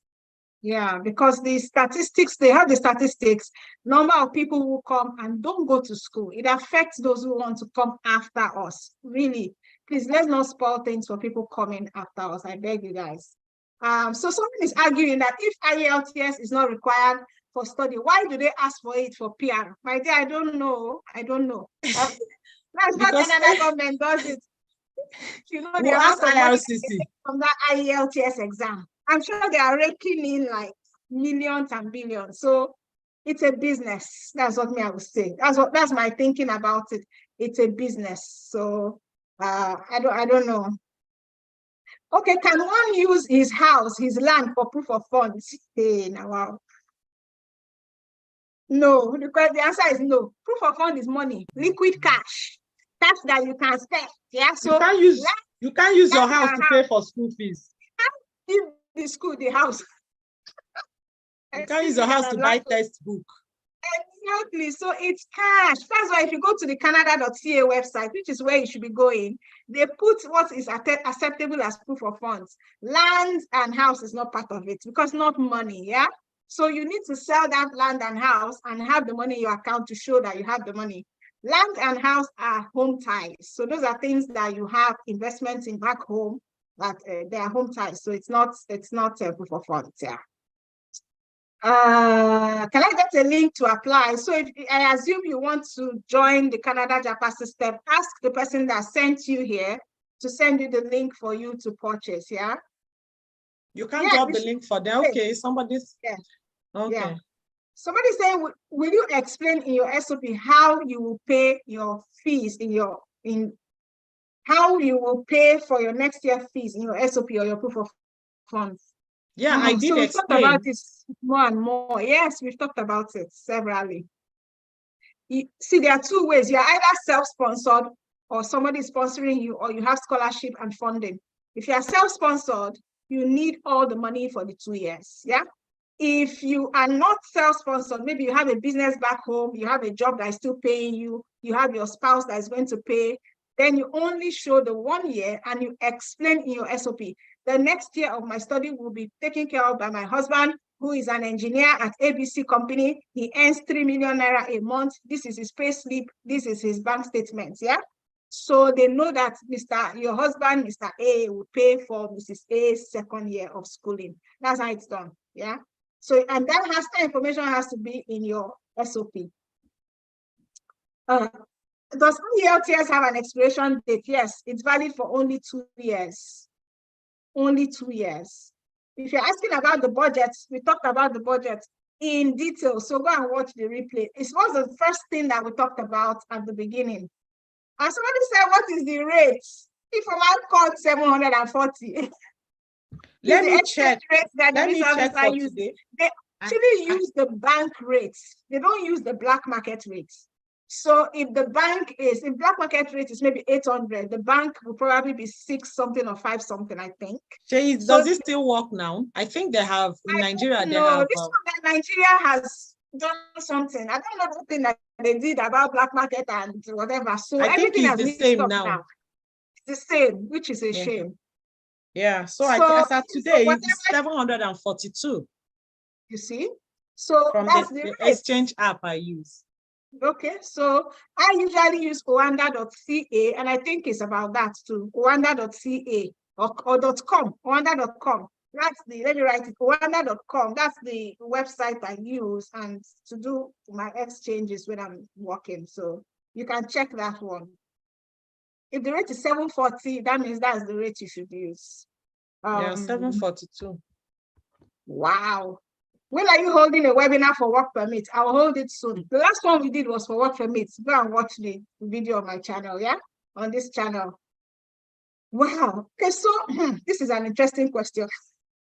I'm going to get this woman's view and then I'm going to ask her, can 1 year program get me a PR? We talked about it. Can someone apply for it before the end of the program? Can you apply before the end of your program? No. Before the end of your program. I'm not sure, Shay. Maybe you'll be, I'm not sure. Yeah, so it depends. It depends. If you're applying for express entry and you are already in the pool, you qualify to be in the pool, you can even get permanent residence while you're a student. Yeah. But if you want to apply with this certificate that you are going to school with, then you have to wait to graduate, yeah? But if you already qualify for a permanent residence route, you can get it even while you're studying. 1 year program is supposed to get you permanent residence. So a 1 year program will give you a 1 year work permit. So you have 1 year to qualify for permanent residence and apply, yeah? So by the time you have applied for permanent residence and the government has accepted that they've received your application, you can stay in Canada until they give a decision. So if they like, let them take 3 years, yeah? You have the right because you are on an implied status, but 1 year program gives you a 1 year 1 year work permit, and you can actually get permanent residence on 1 year. Like we said, plan. Oh my goodness, I can't say it enough. You have to have a plan. You have to understand this is the route that I want to use for permanent residence. Is it a PMP? Is it Canadian Experience Class? Is it Express Entry? Whatever it is it AIPP if you are in New Brunswick and Nova Scotia and all of that? Whatever it is, yeah, plan. Is it 6 months work experience if you're in Saskatoon? Plan, yeah? So that's what I'll say. It can get you permanent residence if you plan. If you plan. Actually, you really re-emphasize that postgraduate work permit is given once. Yeah. Ifoma, thank you for even saying that. Though. It's given once. It cannot be extended and you cannot have it a second time. Thank you for that point, Ifoma. I always forget. And many people don't know. You only we have to be careful what we do with the time so that if you know you are not like Sheyi, who is very meticulous, she can plan, she can put all her things together, then you know you're going to run out of time with 1 year postgraduate, especially if you're in a country that requires 1 year work experience. So that means you are already working before this open work permit will come. Yeah. Because if you're not already working, there's something you can do. There's a hack. Okay. There's a hack, but I will mention there's a hack of how you can start working before you get up. That's your paper, but that is beyond the scope of this. It's for people who pay for the Japa system. Okay. Japa system is 50,000. Someone is asking how much it is. 50,000 in Naira and the equivalent in your own currency. And I can give you that hack of how you can start working before you get your PGWP. If you're in Ontario, especially, those are the people that need it. People in Ontario. Let me look at the next question. We'll be here like 1.5 hours. I want to thank It's you already 1.5 guys who have hours. been here. 1.5 hours. If you didn't know. 1.5 hours. So someone says, Christiana Villa, if we subscribe, can we get full access to you, or is it your agent that will be putting us through? Need you a lot. Oh, I don't know what I'm saying. Anyway, so if you do the program, you have access to me. Yeah. So the way you have access to me is that program is a combination of videos, PDF, templates that have been made by me. So it's my face you'll be seeing in the program. Yeah. You have access to our email support, which means if you are stuck, you can send us an email. It is a do-it-yourself program. I'm not going to be doing application for you. Yeah. If you send me a question, I'll answer, but I'm not going to do your application for you. However, if you want agency services, you want a professional to do it for you, you have to pay a separate money for that. But listen, a lot of people have used the Japa system and they did not have to pay any extra money. They followed the guide and they did it themselves. You can do it yourself. You don't need an agent. If all you're saying here did it herself, me you're saying here, I did it myself. So many people are doing it themselves. You don't have to pay. Yeah. So that's what the Japa system. So if you're saying access, I will not get on a Zoom with you like this and be guiding you, but we provide email support. Yeah. And you can always book an appointment to speak with me. All of that inside the Japa system. Yeah. Okay, let's see if we have a few more questions. Do we have more? This thing about education loan, student loan. Can I get a student loan in Nigeria and use it as proof of funds? Does Nigeria give student loans? Does Nigeria give student loan? Neither am I. Maybe I'm those that have aware. upper connection. Maybe upper connection. Things that they do. That one is not student loan. No. That thing that they do in Nigeria. It's not if they can pay loan. it into your account. Exactly. If they can loan it into your account and then give you a letter to back it up. Give you a letter. That's where I was going. If I just hit the nail on the head. So if students say, if an organization or a bank is saying, I'm giving you a student loan, let them give you a letter that said, we are giving this person is a student loan. These are the payment terms and all of that. That is fine. Or if you get a loan from like Empower, which is an international organization, that is fine. You can use those as your proof of funds. Will not give you the money until your visa is approved. By the way, they will pay the money to the school. Yeah, so that's how Empower works. But so long as it's a loan that the organization gives you a letter, it's a verifiable organization, you can use it as proof of funds. Yeah. This is really educating. Thanks for this, Adekunle. Thank you so much. That is why we do it. Oh, if you say it's educative, then we're glad. Give the video a thumbs up. A thumbs up. That's it. Apart from relocating through study, what are the other areas to explore? Now, I would not have answered that, but let me just use this opportunity to say. Now, there are about 4 ways that you can relocate to Canada if you're outside Canada. There are other parts if you're inside Canada, but if you're outside, you can relocate using the study routes. You can relocate using express entry or the provincial nominee program. Those two are very related to each other. So provincial nominee program is a province will nominate you. Express entry is the federal government nominating you. 2 of these ones you land as permanent residents. The study route, you come as a student. After studying, you apply for permanent residence. You can also get a job. That's the work permit route. So if you get a job and an LMIA, so it's not just about the job, a job offer and the LMIA, you can apply to get a work permit. You can come to Canada to work. If you're in Canada on a visit visa, you can the same thing. You can get a job on an LMIA. You can apply for work permit. Other thing you're hearing, I don't know which people are telling you those things. Every other thing you're hearing is not true. So those are the routes. Those are the routes to become a permanent resident. I'll allow Ifoma to answer this one. Medicals. Somebody's asking. So people always ask about medicals. So people ask, I'm like, are you ill or something? I don't know. And the different types of tests that are done during medical exam. They do. Sometimes when they are doing the test, we don't even know what they are doing. Yeah, I got my results because my brother is a doctor, so I have to send results for review and all that. So they do kidney function tests now. They do TB. They do chest X-ray. So it's from the chest X-ray they know if there is any sign of TB. So most times, what I saw them do in Abuja is that those that they have issue with their chest X-ray, they call you back, for another test to like verify. And then when they verify, they will give you maybe 2-3 weeks to treat yourself. And I've also seen one of my parents, the woman attends, the kids attend the same school with my children when we're in Nigeria. She was rejected on medical reason because they said that she has heart enlargement. And before then, she didn't know. Right. So she has to treat it. So they have to reject her visa on that basis and then tell her when she treats herself and she's okay, do another test and all that. So they do kidney function test for adults, kidney function test, chest X-ray, TB, HIV, all of this. Then for children, they don't do chest X-ray for children. They just do children is just minor. I don't even know what they check for them. They just did 1 or 2 tests for my kids. But for me and my husband, we did like comprehensive tests.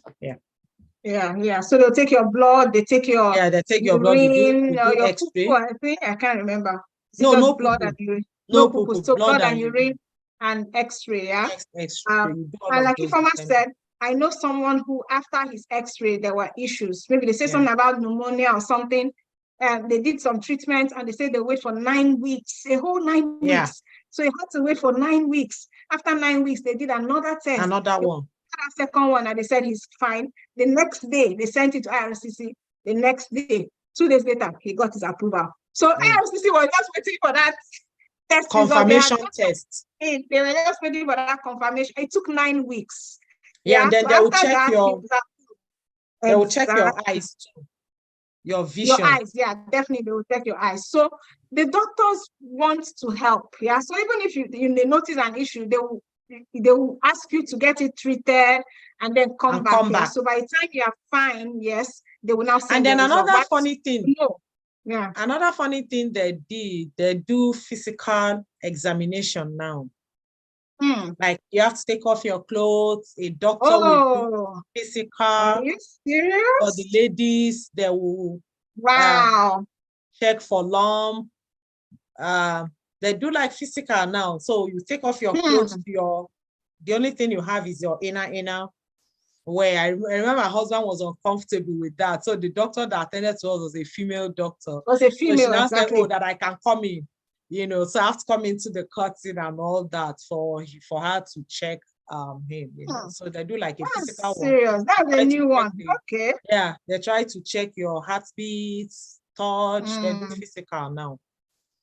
Okay, so and the reason why they are doing all of this, they don't want people who will come and drain the resources. People who have, maybe, if somebody has cancer, maybe they will not give. I don't know, but somebody that will not come and drain the resource, taxpayers' money. So that's what they're trying to avoid. Now, the reason why I'm pinning up this person is saying there's a policy since last year for 40 hours for students in Canada. You saw it in an Indian group. It's true. If you apply, that policy has a time frame. It has a time limit. It has a time limit. It's not forever. Maybe Shay, we need to do another video on that. Because that's right. Yeah, our video is getting too long already. It's over an hour 30. So the people are able to watch a replay of it because when it's too long, so for me, I think we'll do a full video on that because in school, like as a student, many of them coming and telling me they can work for 40 hours. Hello, you cannot. Read the policy very well. Read it by yourself. Stop listening to what people are telling you. That policy was for those who got their study visa before October 2022 or something. And it is for a time frame. If you don't have your study visa, it doesn't affect you. It's for a certain people. The people that have their application already in before that time that announcement was made. Please. And it will expire this December. Exactly. It will expire. So those people that were even doing it will stop. Then if you are in a school that has scheduled breaks, scheduled breaks. So maybe they go off for summer break. You can work full time during that time. I know a lot of people last summer, they were working as if they want to die. We are here. So they can mop up money. We are here. Now we're taking all the shit. You don't even see shit. All these students are taking it. So So that time you can work full time. But once school starts, you revert back to your 20 hours. That's when a lot of high school students work. A lot of people work during that time to get money to go back to school. So me, I did a master's program. We did not have scheduled break. Those people do also. We did not have scheduled break. We were schooling during summer. Anyway, God did. They paid. Yeah. I bought the Japa system last year. Is it still valid? Yes, now. Why is it not valid? Is English language proficiency equivalent to IELTS? Okay, so some schools will take English language proficiency. Some schools will actually ask you for it. They will take it. They'll take it instead of the IELTS. Now, the thing about this is that every school is different. And like Informa said, you can negotiate. School is different. Some schools will say, if you are from these countries, you don't have to bring IELTS. Some school, they don't care which country you are from. You must give them IELTS. So those are the ones that you might send your English proficiency letter and all that to, yeah?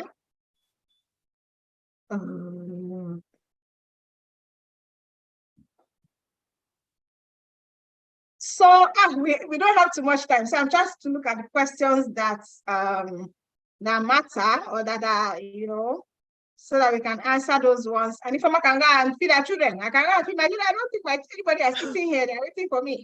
Which children? The adult is there to take care of. Do you know one thing in Canada is that immediately we came here, I taught my son how to cook Indomie, how to go ahead, how to microwave food, how to bring out soup, put it there, microwave it. Look, everything. So if I'm out, I just call. Do you know that when you can microwave gari?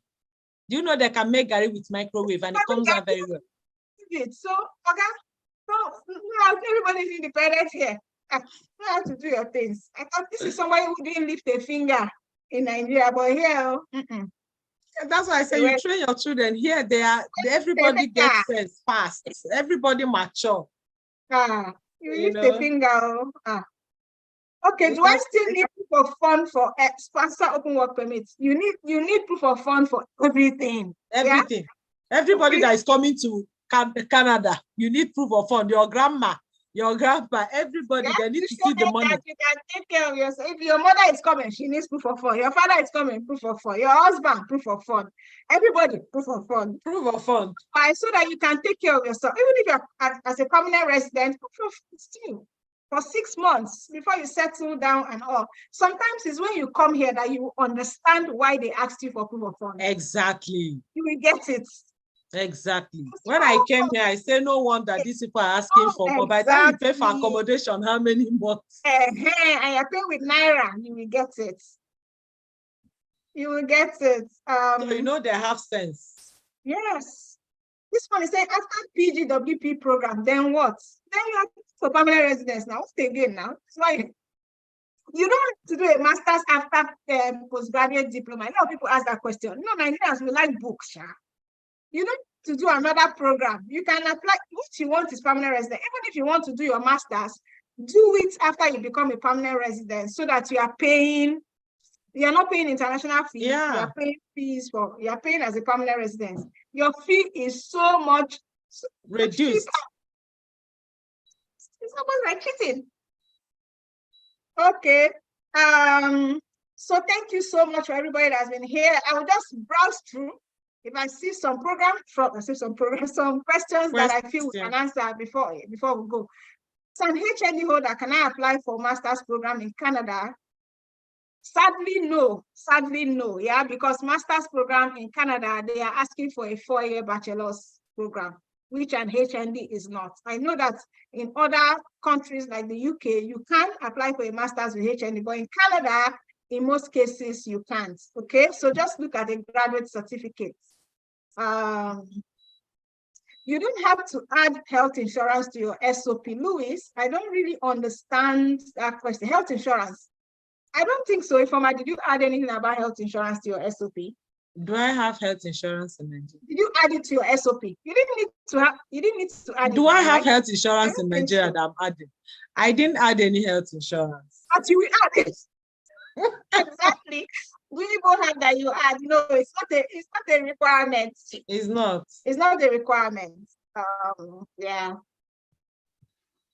Can a 2-2, the same thing, apply for a master's now? Before, did you have 2-1? Yeah. It's dicey, Okay, depending fine. on. It's exactly depending. It depends. So it is already very competitive to get master's programs in Canada. Yeah.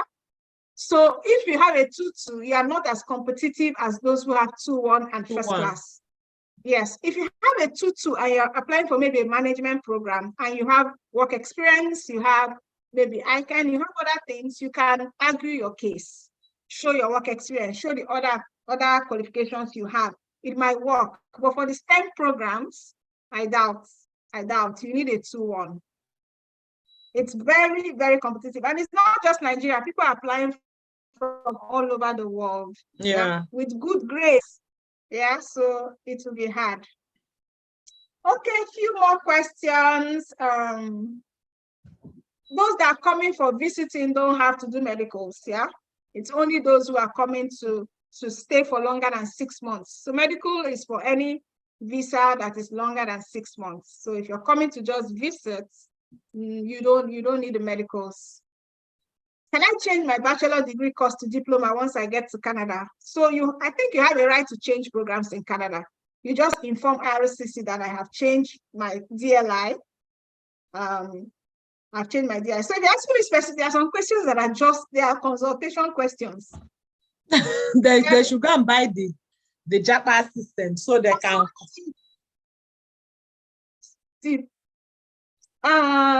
So this person is saying Sunday says the long question. Most universities that you've contacted are saying that you cannot proceed with application MSc because your BSc is outside Canada. It's a lie now. Come on. Which school? School, exactly which school? Most of the universities did I answer that question. That's not true.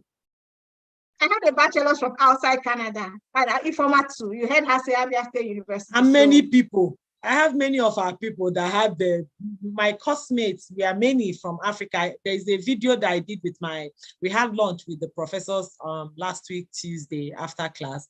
I uploaded that video. We're about up to 10 African students.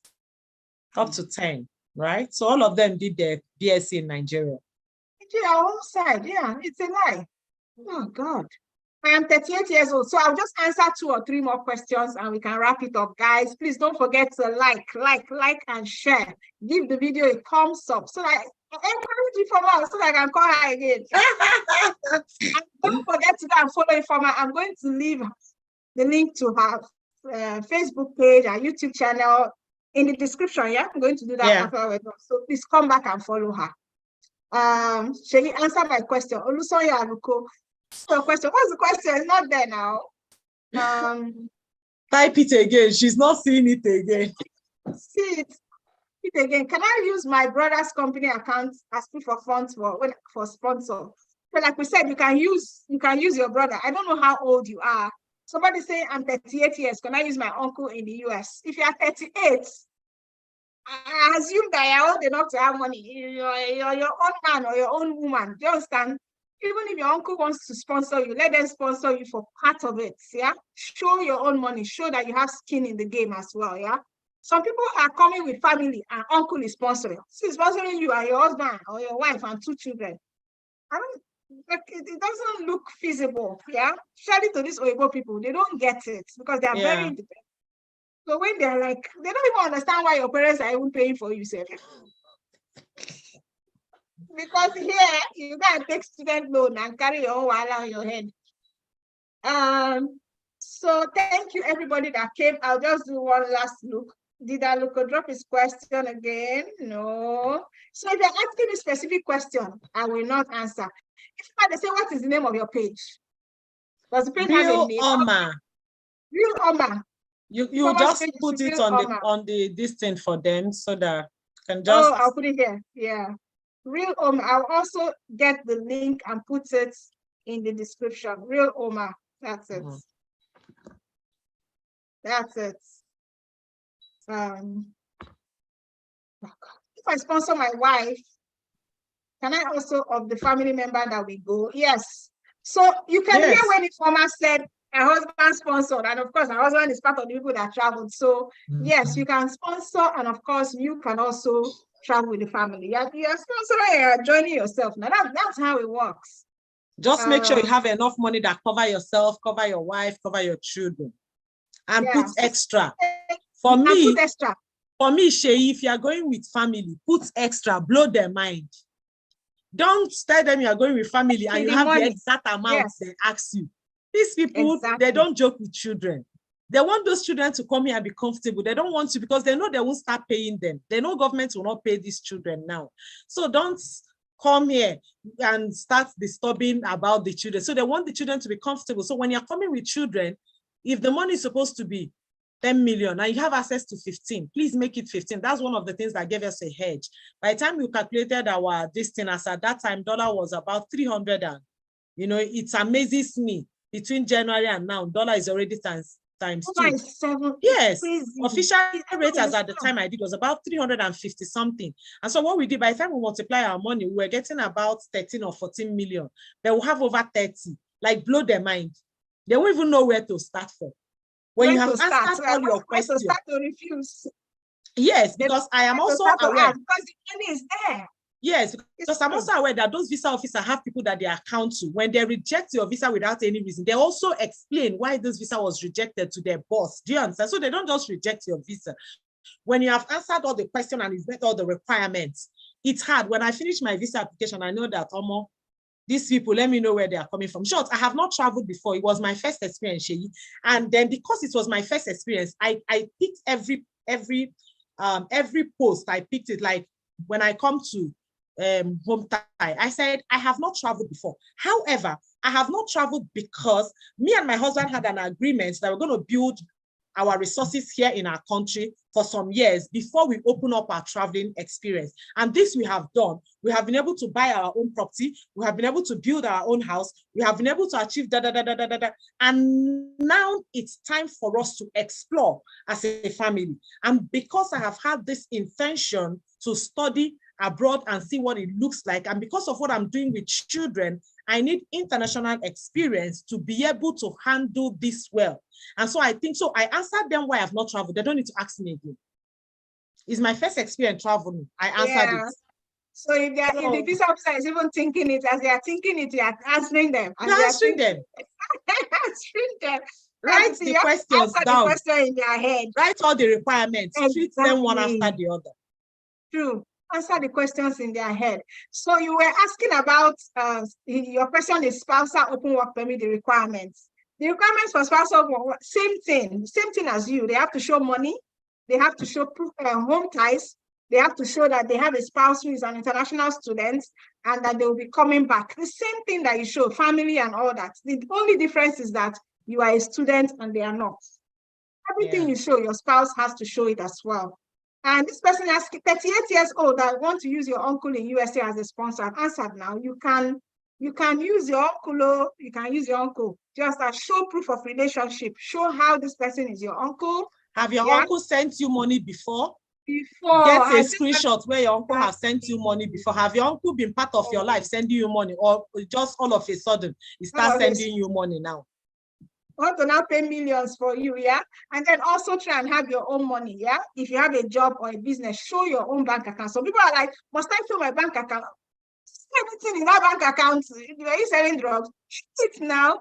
There's nothing there. Show it.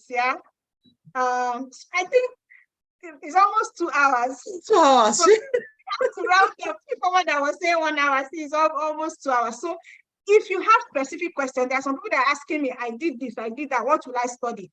Let me advise you, just go and get the Japa system. When you have the Japa system, you have my contact. You can send me, if you send me email, I am obligated to answer you. So get the Japa system. You can book an appointment with me if you have the Japa system. It's in one of the modules. Then you can ask me all these questions. You have 30 minutes of my time, you can ask me. So go back to whoever invited you here. The Japa system is sold by different affiliates, They will give you the link, you purchase, you get access, and then you can ask all these your specific questions, Because we have limited time, we can't answer everything. Now, one question I saw that popped up, Is it advisable to get pregnant while studying? Okay, I thought you were asking if you can study, you can come to study while you're pregnant. You can get pregnant while you're studying, but don't forget that you're studying. If you give birth to that baby, are you going to be able to continue studying? That's the question. If you come pregnant and you give birth, what will happen to your studying? Always have that in mind. Some people, just before they come, they gotta get belly so that they will come and born. You know, kind of thing. You're also paying as an international student when you're giving birth. You remember that. You're not a permanent resident yet. So yeah, you can. I have a colleague, one of the people that came with me. He's in Ontario with you guys. She just gave birth. She came in as an intern. She's paying. She have her bills to pay. You're going to pay as an international, as somebody that came in to give birth, because your health card will not cover that. Wow, can you imagine? Hey, now, wow. So she has given birth already, and she came in pregnant. She came in like 3 months pregnant. Wow, that's amazing. And she has 4 girls, and this one is a boy. A boy. Oh goodness, she has a Canadian boy. Congratulations, because her son will be a straight. The boy refused to come. He wants to be a Canadian. She has Canadian. You would have seen her in Choco Milo's page. They are Choco's tenants.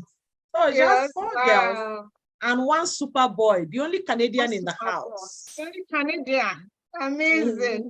Okay, guys. I know that if we stay here for the next 1 hour, the questions will not. The question will keep coming. So we've been here 2 hours, which is long enough. You can watch the replay. I'm telling you, when we were talking at the beginning, we answered most of these questions, yeah?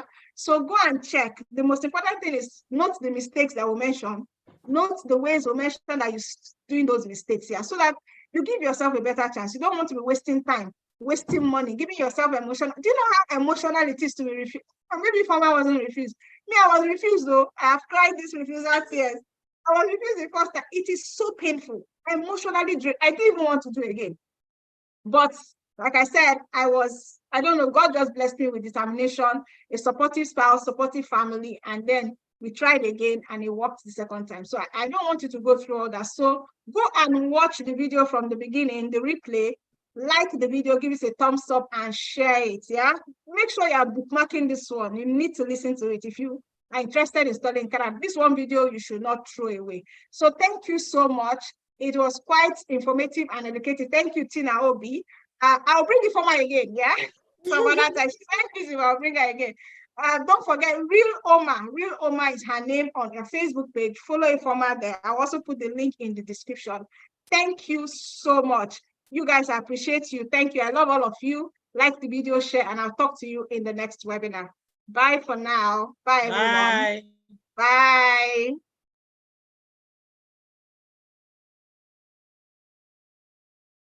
Oh, okay.